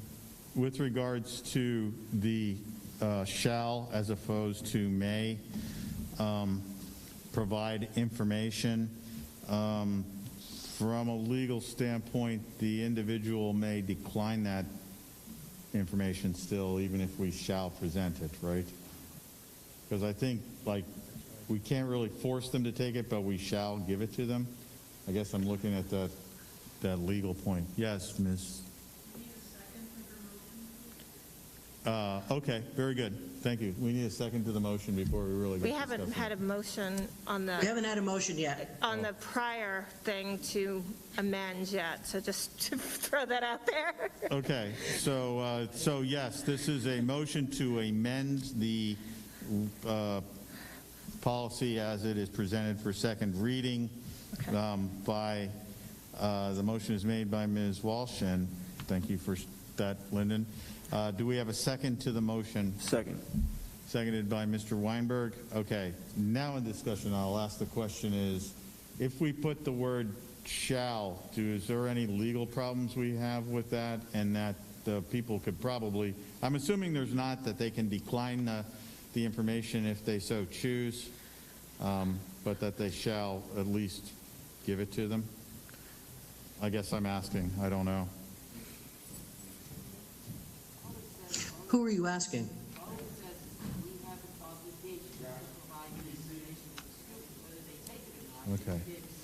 Okay, so superintendent says that we shall give it to them, and then that's good, so I'm fine on that. Just wanted to get a point of clarification to make sure we're good on that. I was asking either the superintendent or Karen Fisher-Anderson with regards to that, just if there was any issues if we put that word in there. But they assure me there is not, so I think that's a good word to put in there. Any other discussion? I have a comment I'd like and a question. As I was reviewing Ms. Walsh's modifications, it occurs to me that the paragraph that starts the legal age of consent, where we're talking about contacting DCYF. Yes. We ran across this problem before with contacting DCYF in the abuse and neglect policy, where anybody who has reason to suspect that a child has been abused or neglected is required to contact DCYF. It's not just the principal or the designee. If a student who is under the age of 16 tells a teacher, or tells the nurse, or tells a gym teacher, they have as much obligation to contact DCYF as the building principal and or the designee. So I think we may run into some problems, and Karen, I guess I'm looking to you. We may run into some problems saying the building principal or the designee, because any adult who has reason to suspect the child has been abused or neglected is required to file a report. So, Karen, go ahead. I would read that more liberally, Gina, and say that the principal can designate to his staff, designate to whoever he or she desires. So if that's a policy within the school or process within the school that they want to make that and clearly delineate everybody in the building who has that obligation, they can do that. I don't think it's necessary, but if you all feel more comfortable doing that. By designee, he is saying him, or you're right about anybody who feels it's an abuse or neglect situation. This isn't necessarily abuse or neglect. This is somebody under the age of 16 who's chosen to have sex. Right, which by definition is assault because it's under the age of consent. Well, not necessarily. It's definitely under the age of consent. Or excuse me, it's under the age of 16 under the law. So therefore they're not allowed to consent. Doesn't mean it's non-consensual by act. It just means legally. No, right. Right. So by definition, though, it's an assault. Right. Well, no, I think that's more specific. Just because two teenagers decide to have sex and they're under the age of 16, I don't think that's sexual assault. I just think that under the law they can't consent. Mm-hmm. Right.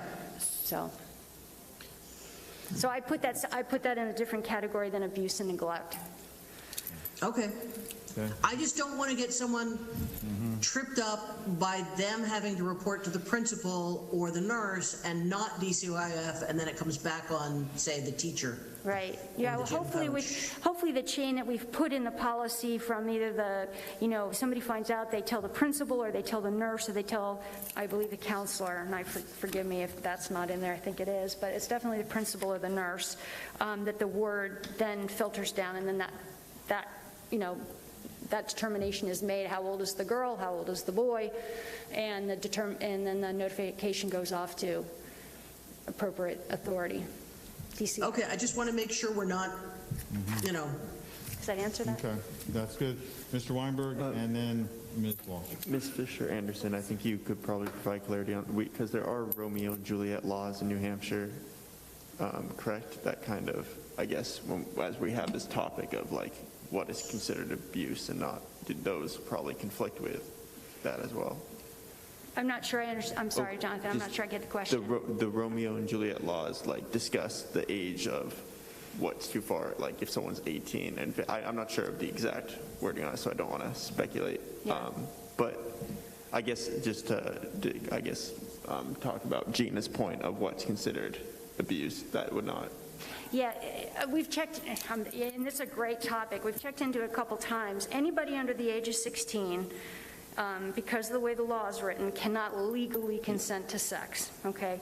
So if a student comes in and says, during a conversation, hey, I think I may be pregnant, then the teacher has to say, hey, I have this obligation, knowing how old that student is to make this report. The same would apply if she's pregnant and the father may be under the age of 16. When the notification is made to DCYF and they're both under the age of 16, they notify both parents. I did check that out. They notify the police, who then, believe it or not, have to go and make sure that these kids are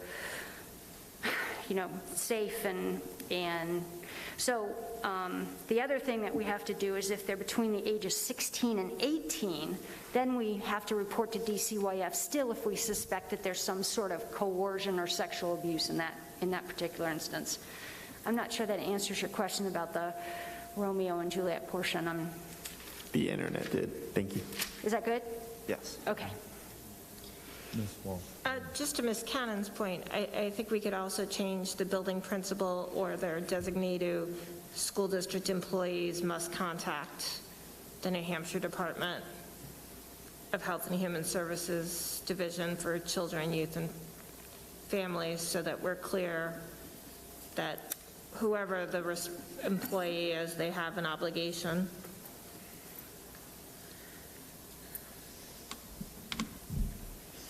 I tend to like more that, to put it in a term of the building principal or their designee must confirm that a school district employee has contacted. Oh, that works too. In other words, it gives responsibility to the principal or their designee, but it allows them to do it. I worry when I say a school district employee has to report it that no one is really responsible for overseeing them. And so if we could word it a little more that way, I find that to be more effective. Personally, it doesn't mean we need to do it. I can't tell if Ms. Cannon is raising her hand or just taking her sweatshirt. Just taking off my sweatshirt. Okay, thank you, Gina. Other comments or other questions? This is a good discussion. So, Ms. Walsh, your recommended changes are up for a vote. And can we summarize what they are? Because we don't have any more discussion and we just need to. Sure. It was changing may to shall, adding language that makes clear that if we're aware of who the partner is and they're under 16, we'll follow the same procedure in notifying DCYF, and adding a requirement that the district informs students of this policy and the potential for notification in both the student handbook and in notices in the offices of nurses and guidance counselors. Okay, thank you. Is there any further discussion? Have we resolved this, Mr. Weinberg? So just to be clear for this, we're not voting on the designee at this point. That's a separate. I believe that's a separate item, and then we can discuss that further after this. So, not seeing any further discussion, Ms. Cannon, can you please call a roll for the vote on the changes as outlined by Ms. Walsh? Certainly. Ms. Hastings? Aye. Ms. Higgins. Aye. Mr. Parker. Aye. Mr. Richards. Aye. Ms. Smith. Aye. Ms. Walsh. Aye.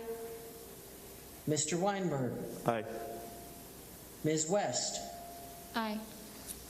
And I vote aye. 9-0. Policy is amended.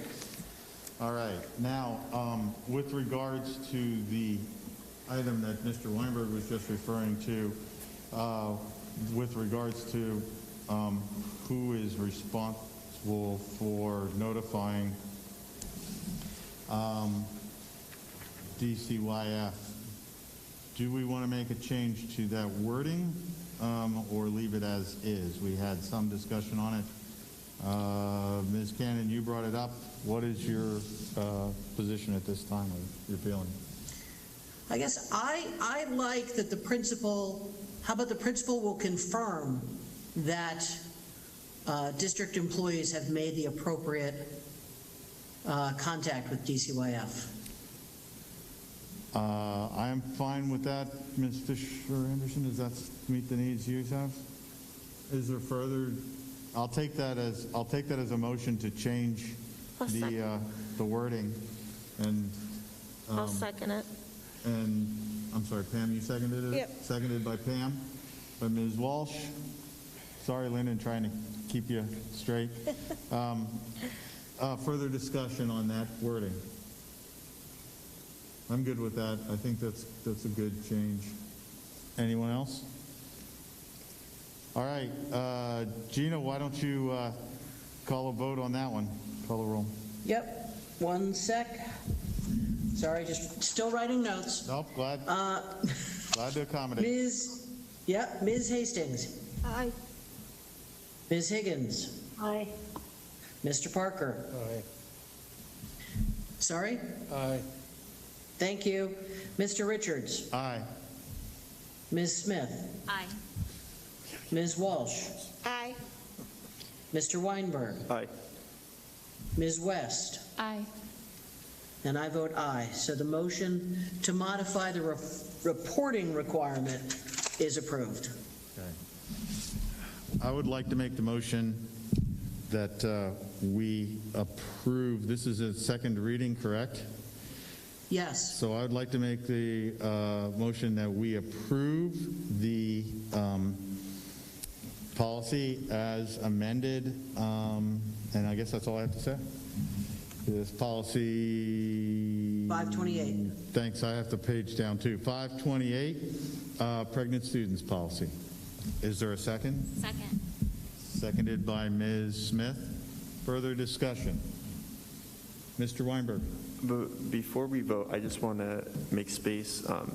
Alice, as a student in the district, is there any edits you would like to, or anything you'd like to discuss on this?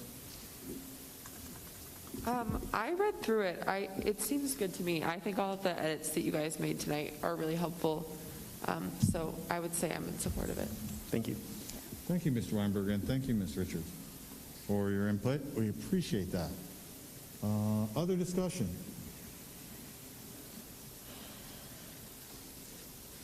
Not seeing any.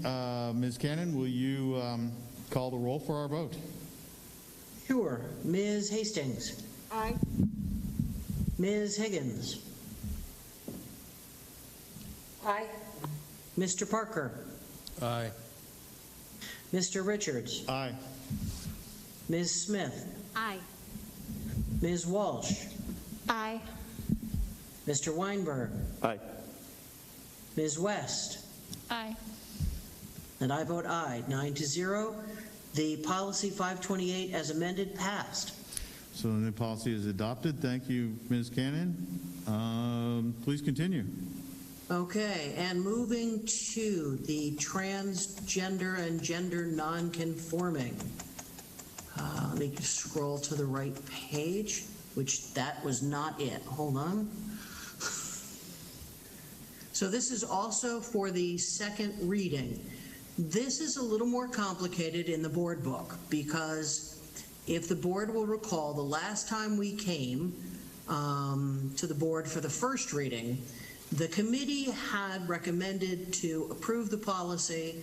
Subsequent to that, district council had some changes. Mr. Weinberg, I believe you recommended some changes. Ms. West, I think you had a few changes you wanted to suggest. So I believe that those changes were made, and then the amended version, along with the original version, were posted in the board book. So the original version is the non-redlined version. I want to thank Lyndon and whoever it was that helped Lyndon go through and redline all the changes that we made, because that was a big job. So I want to make sure that the board is aware that the policy that we would be voting on to approve after this second reading starts on page 104 of the board book and is the one that has a variety of different things that were added or taken out, or the words were changed, either pursuant to recommendations by district council or recommendations from members of the board. Gina, can I interrupt you for just a moment? Yes, Lyndon. Gina, I'm sorry to correct you. I hope you can hear me. But the policy, well, maybe somebody can give you a mic. Okay, hold on just a second, Gina. Lyndon has a correction. Oh, okay. I can't hear Lyndon at all, so. Hold on. Gina, can you hear me now? I'm on a mic. Okay.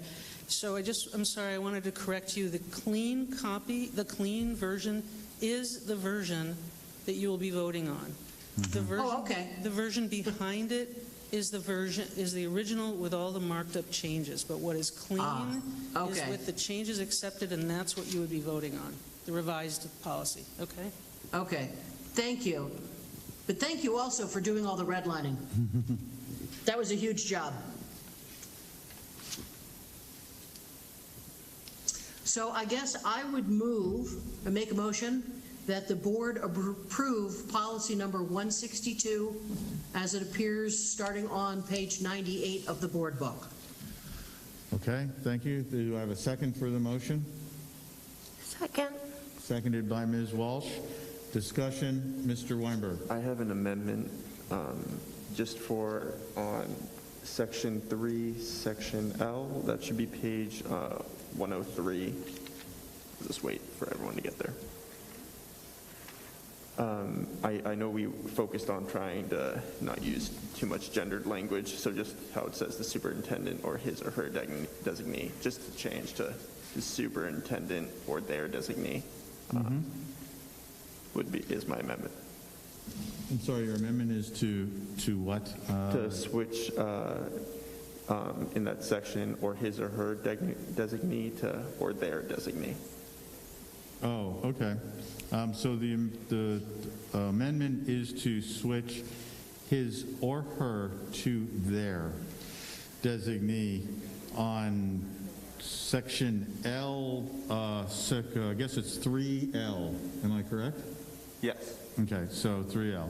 So there's been a proposed amendment with regards to section 3L to change his or her to their. Is there a second? Second. Seconded by Ms. Smith. Discussion of the amendment?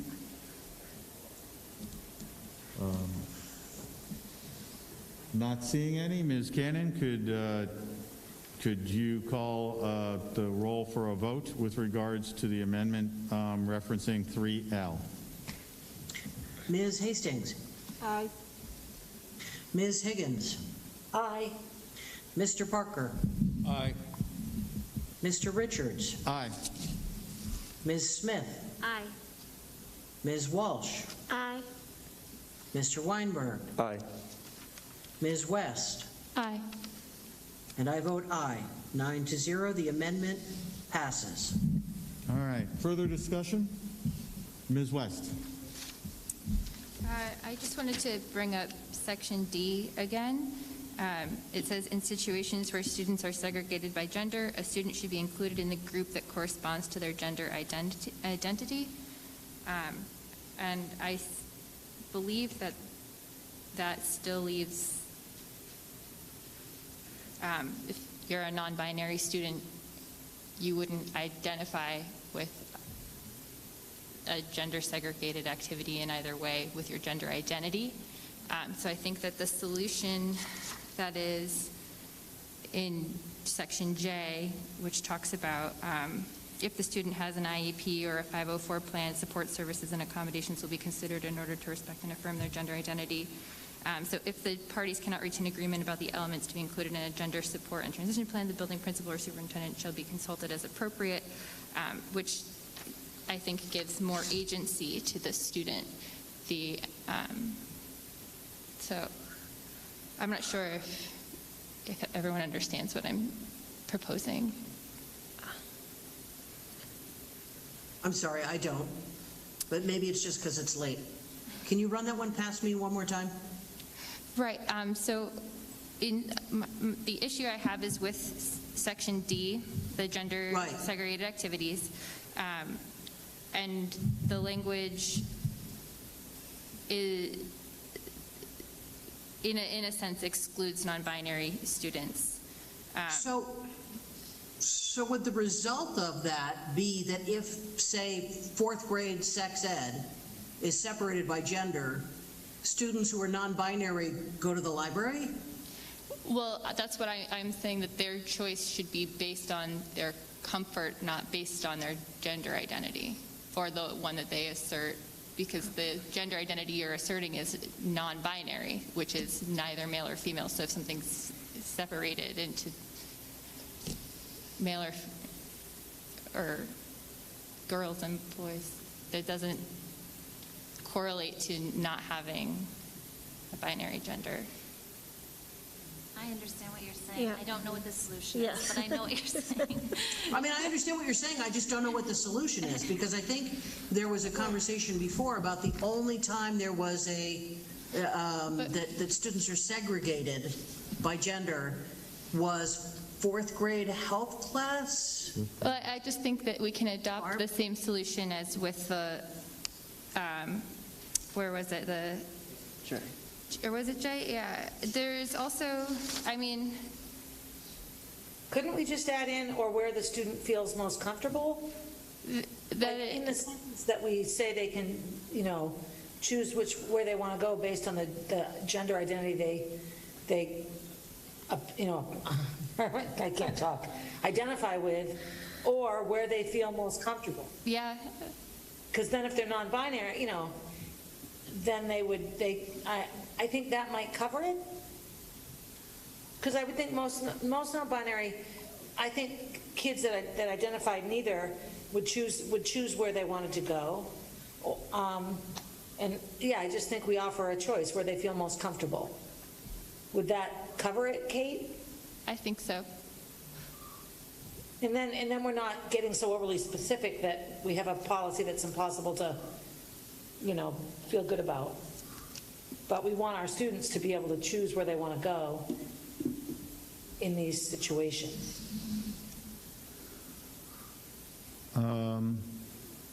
Karen, your opinion on this one with regards to implementation and being able to do this?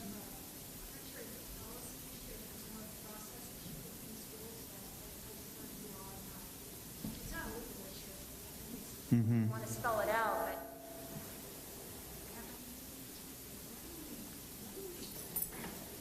My only point is Kate, I thought you took care of it by J, because by having a gender support transition plan, it would lay that kind of thing out. In other words, if I were in a class and I didn't want it wouldn't be separated by gender, that this J covers that. In other words, in my plan, it says that I will have the right to choose the place of which I'm more comfortable. So I think the actual policy answers your question. You could maybe, if you want, refer to, I'm just trying, like Gina said, I'm just trying to find a solution to that. Can I interrupt for a sec? What if we say corresponds to their gender identity or gender support plan? Yeah, that would be great. Yep. That seems reasonable. That it would still be definitive enough that it would be. Right. That way, Ms. West, how do you feel about that particular approach? I think that clarifies.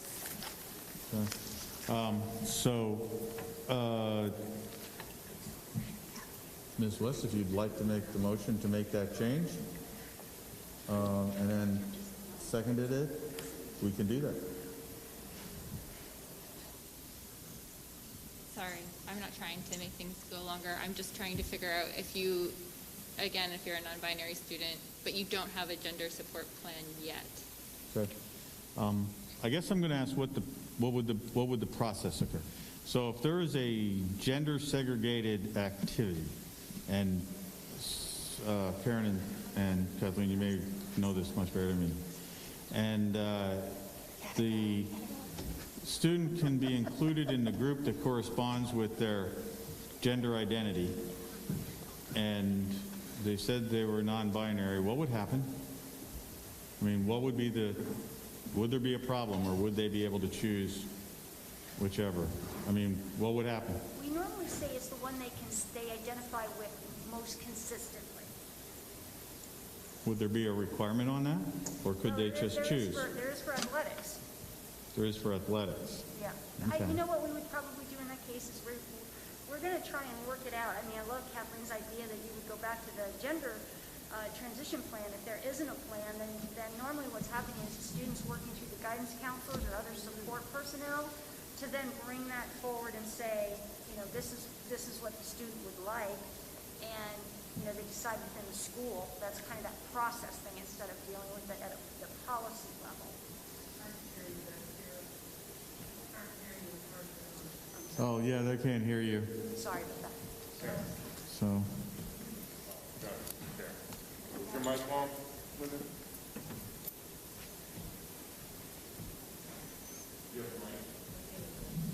Here.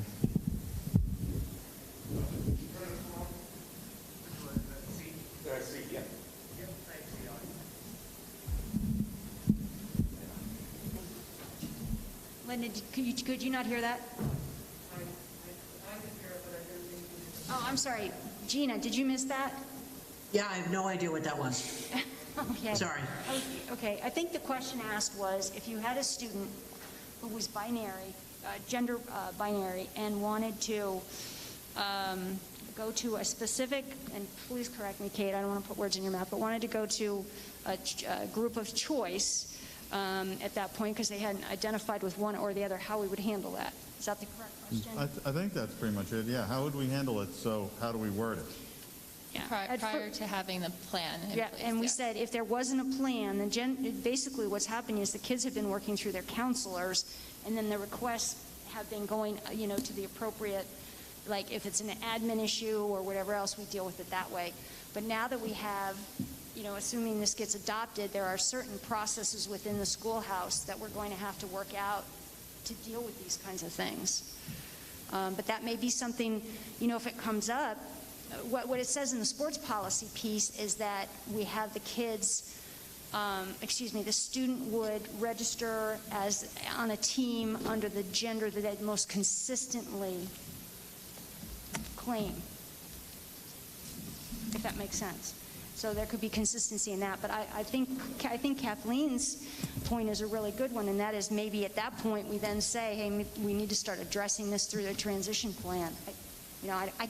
I got to leave that up to the processes within the school. I don't know that you want to address that in an overall policy.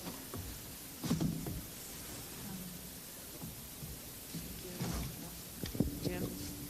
Yeah. Yeah, Ms. Cannon. Gina, what's up? Well, and I want to also be really clear. Students who are non-binary are not necessarily trans. So, you know, and again, I want to go back to, I think the only class that we have that's segregated by gender is at the beginning of a fourth grade health class. Mm-hmm. So if we have a student that says, I'm not comfortable, then I think, you know, either if they don't have a gender support plan, at that point, you've got to give some leeway to the teachers to say, okay, if you're not comfortable, then let's excuse you and we can talk about why not in front of everybody. Right.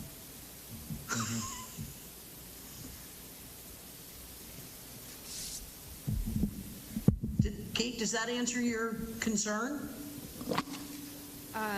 I believe that it does.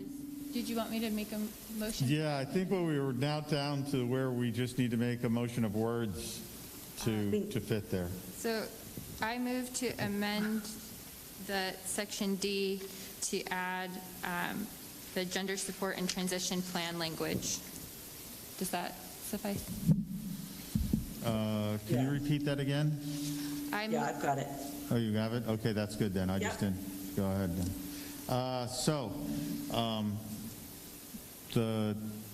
Do we have a second for the motion? I'll second it. Seconded by Ms. Cannon. Further discussion? Gina, would you read the motion and then call the roll for the vote? Sure. It is a motion to amend paragraph D to add at the end of the sentence, or gender support and transition plan. Okay. And call the roll for the vote, please. Yep. Ms. Hastings. Aye. Ms. Higgins.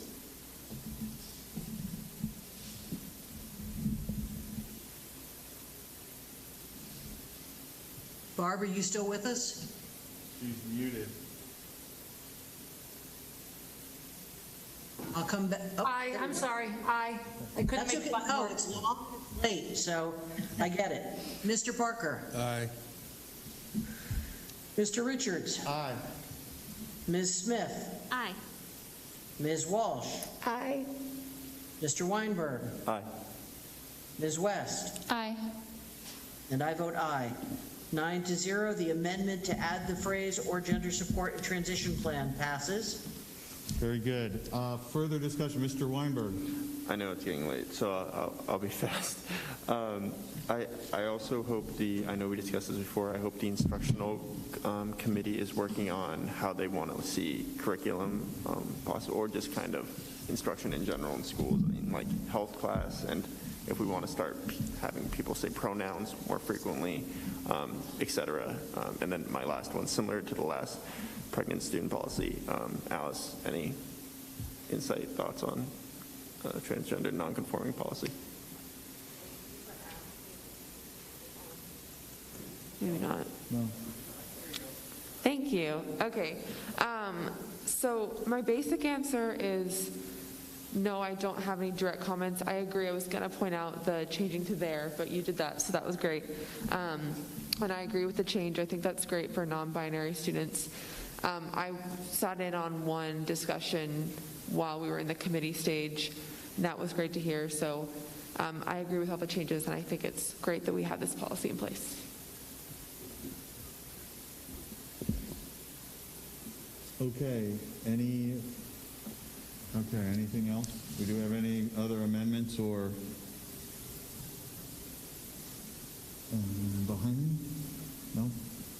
So, are we good with the wording of the policy so that we can bring it to a vote? I think so. Ms. Cannon, would you please call the roll for the vote on District Policy 162, transgender and gender nonconforming students, please? I would be happy to. Ms. Hastings. Hold on a second. Up. Sorry, Lyndon, what can I do? All right, I think we had two motions to revise the language. I don't know that I heard a motion to adopt. Yep. Policy 162 with revisions or with amendments. Oh, okay. Okay, so thank you. Nope, thanks for going. So we had during our reading we've had the amendments, but we haven't had. Gina's made the motion to adopt this with amendments. Is there a second to the motion? Who's second? I don't know who seconded it. Second. Thank you, Mr. Weinberg. So moved and seconded. Now, Ms. Cannon, unless there is further discussion, please. Any further discussion? Not seeing any. Okay. Ms. Hastings. Aye. Ms. Higgins. Aye. Mr. Parker. Aye. Mr. Richards? Aye. Ms. Smith? Aye. Ms. Walsh? Aye. Mr. Weinberg? Aye. Ms. West? Aye. And I vote aye. I just want to say congratulations, board. I think we've done the right thing here. Well, I would like to also thank everyone for their input, their patience, and the diligence and the work that we've done on this over the last several months. I know it's been an awful lot of work, but I think we have, I think it's worth it because we have a good policy. And I say that based on the input of the students that we asked and consulted throughout this, who were, very, satisfied with our policy. So, good job. Thank you. Ms. Cannon, do you have anything else for us this evening? Very, very quickly, discussion continues regarding the bully policy and also freedom of speech and how that relates potentially to dress code continues. I'm done. Very good. At this point, City and Community Relations, Mr. Parker. Let me hand you the microphone forward. We agreed to 3 things: to hold a community meeting regarding student safety in May. This is in response to all the work we've done to make students feel safer in the schools. And we think that we're at a point now that we'd like to present that in a public meeting, not a board meeting, but a separate public meeting with Karen Fisher Anderson and other folks. We talked about having presence in the community, so we may try to go to certain events like and present ourselves as a board member, not that we could make the decisions, but we're trying to reach out to people beyond just coming to these meetings. So we talked about going down to the farmer's market or some other things and putting up a table where we can just maybe answer some questions. And then we realized that if we're talking about building a new middle school, we wanted to reach out to the Capital Facilities Committee for a joint meeting regarding that middle school project so that we could start to get behind that and see what steps we need to take to do that. And that was it. Thank you. Thank you very much, Mr. Parker. And I'll just refer that to the Capital Facilities Committee to work with you on that schedule, because I believe the community outreach was part of the motion we voted on earlier this evening. So with that, the next item would be the ad hoc committee on anti-racism and discrimination. Who will be presenting that this evening? Ms. West, please. At the March 9th meeting, we went over the vision statement again and continued to talk about the student voice in the group and encouraging students to join. And then it's Dr. Tim Herbert is the assistant principal. He gave a presentation about looking at the school culture through a restorative lens. He went through restorative justice practices with the group, talking about a tiered system that I believe is still in the process of being implemented. So it's just in this discussion phase of starting to lay the foundation for restorative justice practices within our schools, mainly focusing on the circle forward discussions that would cultivate and make space for people to talk about their lived experiences and be respectfully heard. That would happen on a school-wide basis in that sort of first tier where you're trying to get the majority of your students, and then at tier 2 being one-on-one check-ins, and tier 3 dealing with administration and counselors in situations where there are behaviors that differ from the culture as a whole. So that was the basis of that specific meeting. The only other update that I can recall is that we discussed through email that potentially at the next meeting we will be meeting more frequently. So Thank you. Okay, thank you very much. And we look forward to hearing more about that. You'll have, if you meet more frequently, you'll have longer reports at our meetings. So it's a two-edged sword. That concludes all of our committees. It was a pretty full month. And let's move on to the next item, which is a motion from proposed by Ms. Hastings. Oh, yes, thank you, I'm sorry. Yeah, okay.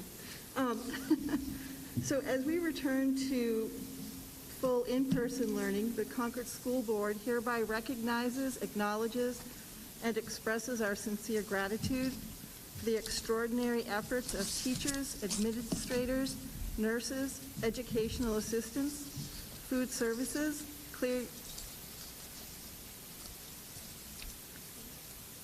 custodial staff,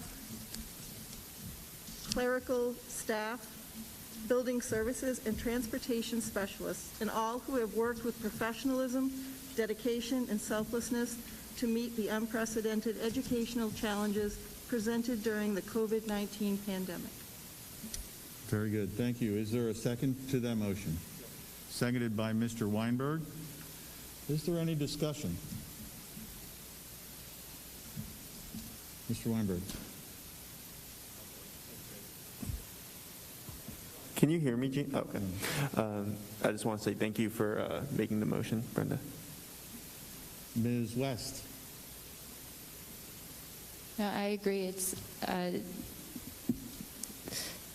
It's been a really, really challenging year for everyone, and this community has pulled together and has proven to be very, very, very strong. And I'm grateful to be here with all of you and grateful to be in this district with these wonderful teachers, administrators, nurses, etc. Okay. Any other comments? Okay, I echo what's already been said. With that, Ms. Cannon, will you please call the vote, the roll for the vote, please? Ms. Hastings. Aye. Ms. Higgins. Aye. Mr. Parker. Aye. Mr. Richards. Aye. Ms. Smith. Aye. I'm sorry? Aye. Sorry. Ms. Walsh. Aye. Mr. Weinberg. Aye. Ms. West. Aye. And I vote aye. Unanimous in giving thanks to all of our faculty and staff and administration and everybody. Very good. The motion passes. Next is a proposed calendar of meetings, Superintendent. I'll walk through these pretty quickly for you. The month of April is far less busy than you had in your March meeting, so just take a peek at it. Your rest of the month for April will be an instructional committee meeting on the 7th, and next week we'll have finance committee, which we would like to address the issues around the grants, funds that we are receiving relative to COVID. And then we'll have another policy committee meeting on the 14th. I think Gina highlighted some of the things that we want to look at. The 19th of the month, we will be doing executive committee and reviewing those negotiations. We hopefully will have some more information on that, and capital facilities on the 21st. And the last week in April is a school vacation week.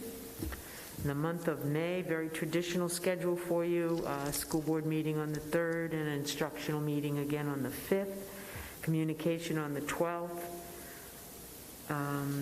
community relations on the 17th, capital facilities on the 19th, and executive committee and negotiations on the 24th, and there's a national holiday, Memorial Day, on the 31st, first Monday. Superintendent, we added a non-public meeting to discuss the approval of contracts for your staff, some of that. I can't remember exactly the terminology. Do you want to schedule that at this time? Yeah, we do. There is a time limitation on that, Mr. Prince indicated. Do you have one? We need to have a date. Is there another time? And this would be an all-board meeting. Full Yeah, board meeting. a non-public. Well, I mean, it's your schedule. I work around your time for them, for non-public, for... Do it after the finance. Can we do it after a meeting? Yeah, let's do that. Let's do it after, like, the Finance Committee. On the 12th. Doesn't give me much time. Yeah, if we don't. I think that would be a good choice, since I think a fair number of people will be attending that meeting. Yes. Okay, so let's do a non-public there. Okay. Mr. Dunn, will you put out an invitation to that meeting? That's a non-public meeting that will be held at the central offices and remotely for those of our board members that cannot make it in. Oh, right, okay, yeah. Ms. Cannon? I'm just looking at the calendars. Was there some discussion about trying to have a non-public meeting to discuss what's in the CEA contract so that we all have a better grasp of that, as well as something to do with the retirement system? That information, yes. Mr. Dunn? So the one thing on there on the May 3rd, I'm sorry, yeah, May 3rd, before this was published, but the new executive director, Jan Goodwin, who just recently took over for George Lagos, and Marty Carlin, will come and present to the board at 6 o'clock on the 3rd about the status of the New Hampshire retirement system. So they have tentatively confirmed that, pending that you're okay with that night. But we thought we'd fit it in right before the board meeting, give them an hour.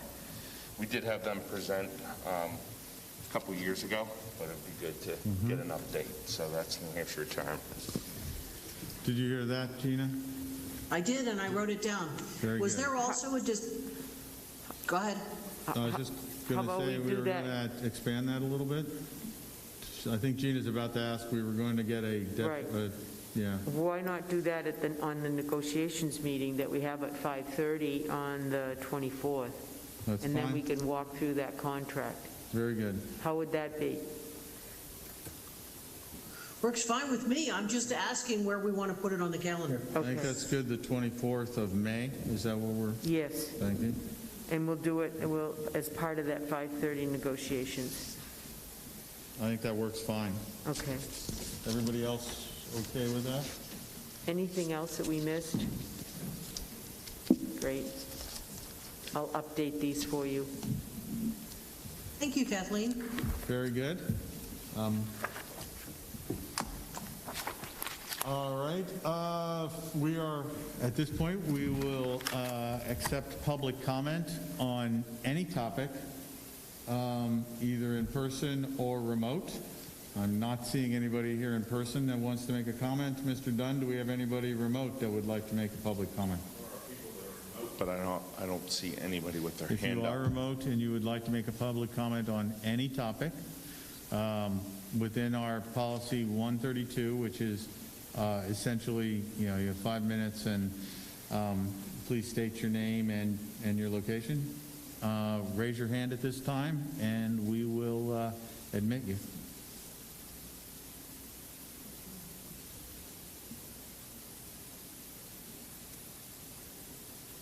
Mr. Dunn, I don't see anyone wishing to make a comment. No. At that case, thank you to the public, and I will entertain a motion to adjourn. All right, so moved. I will make the motion to adjourn. And I'm looking for a second. Second. Second by Mr. Parker. This is a voice vote. All those in favor signify by saying aye. Aye. Any opposed? Thank you, everyone. Thank you very much.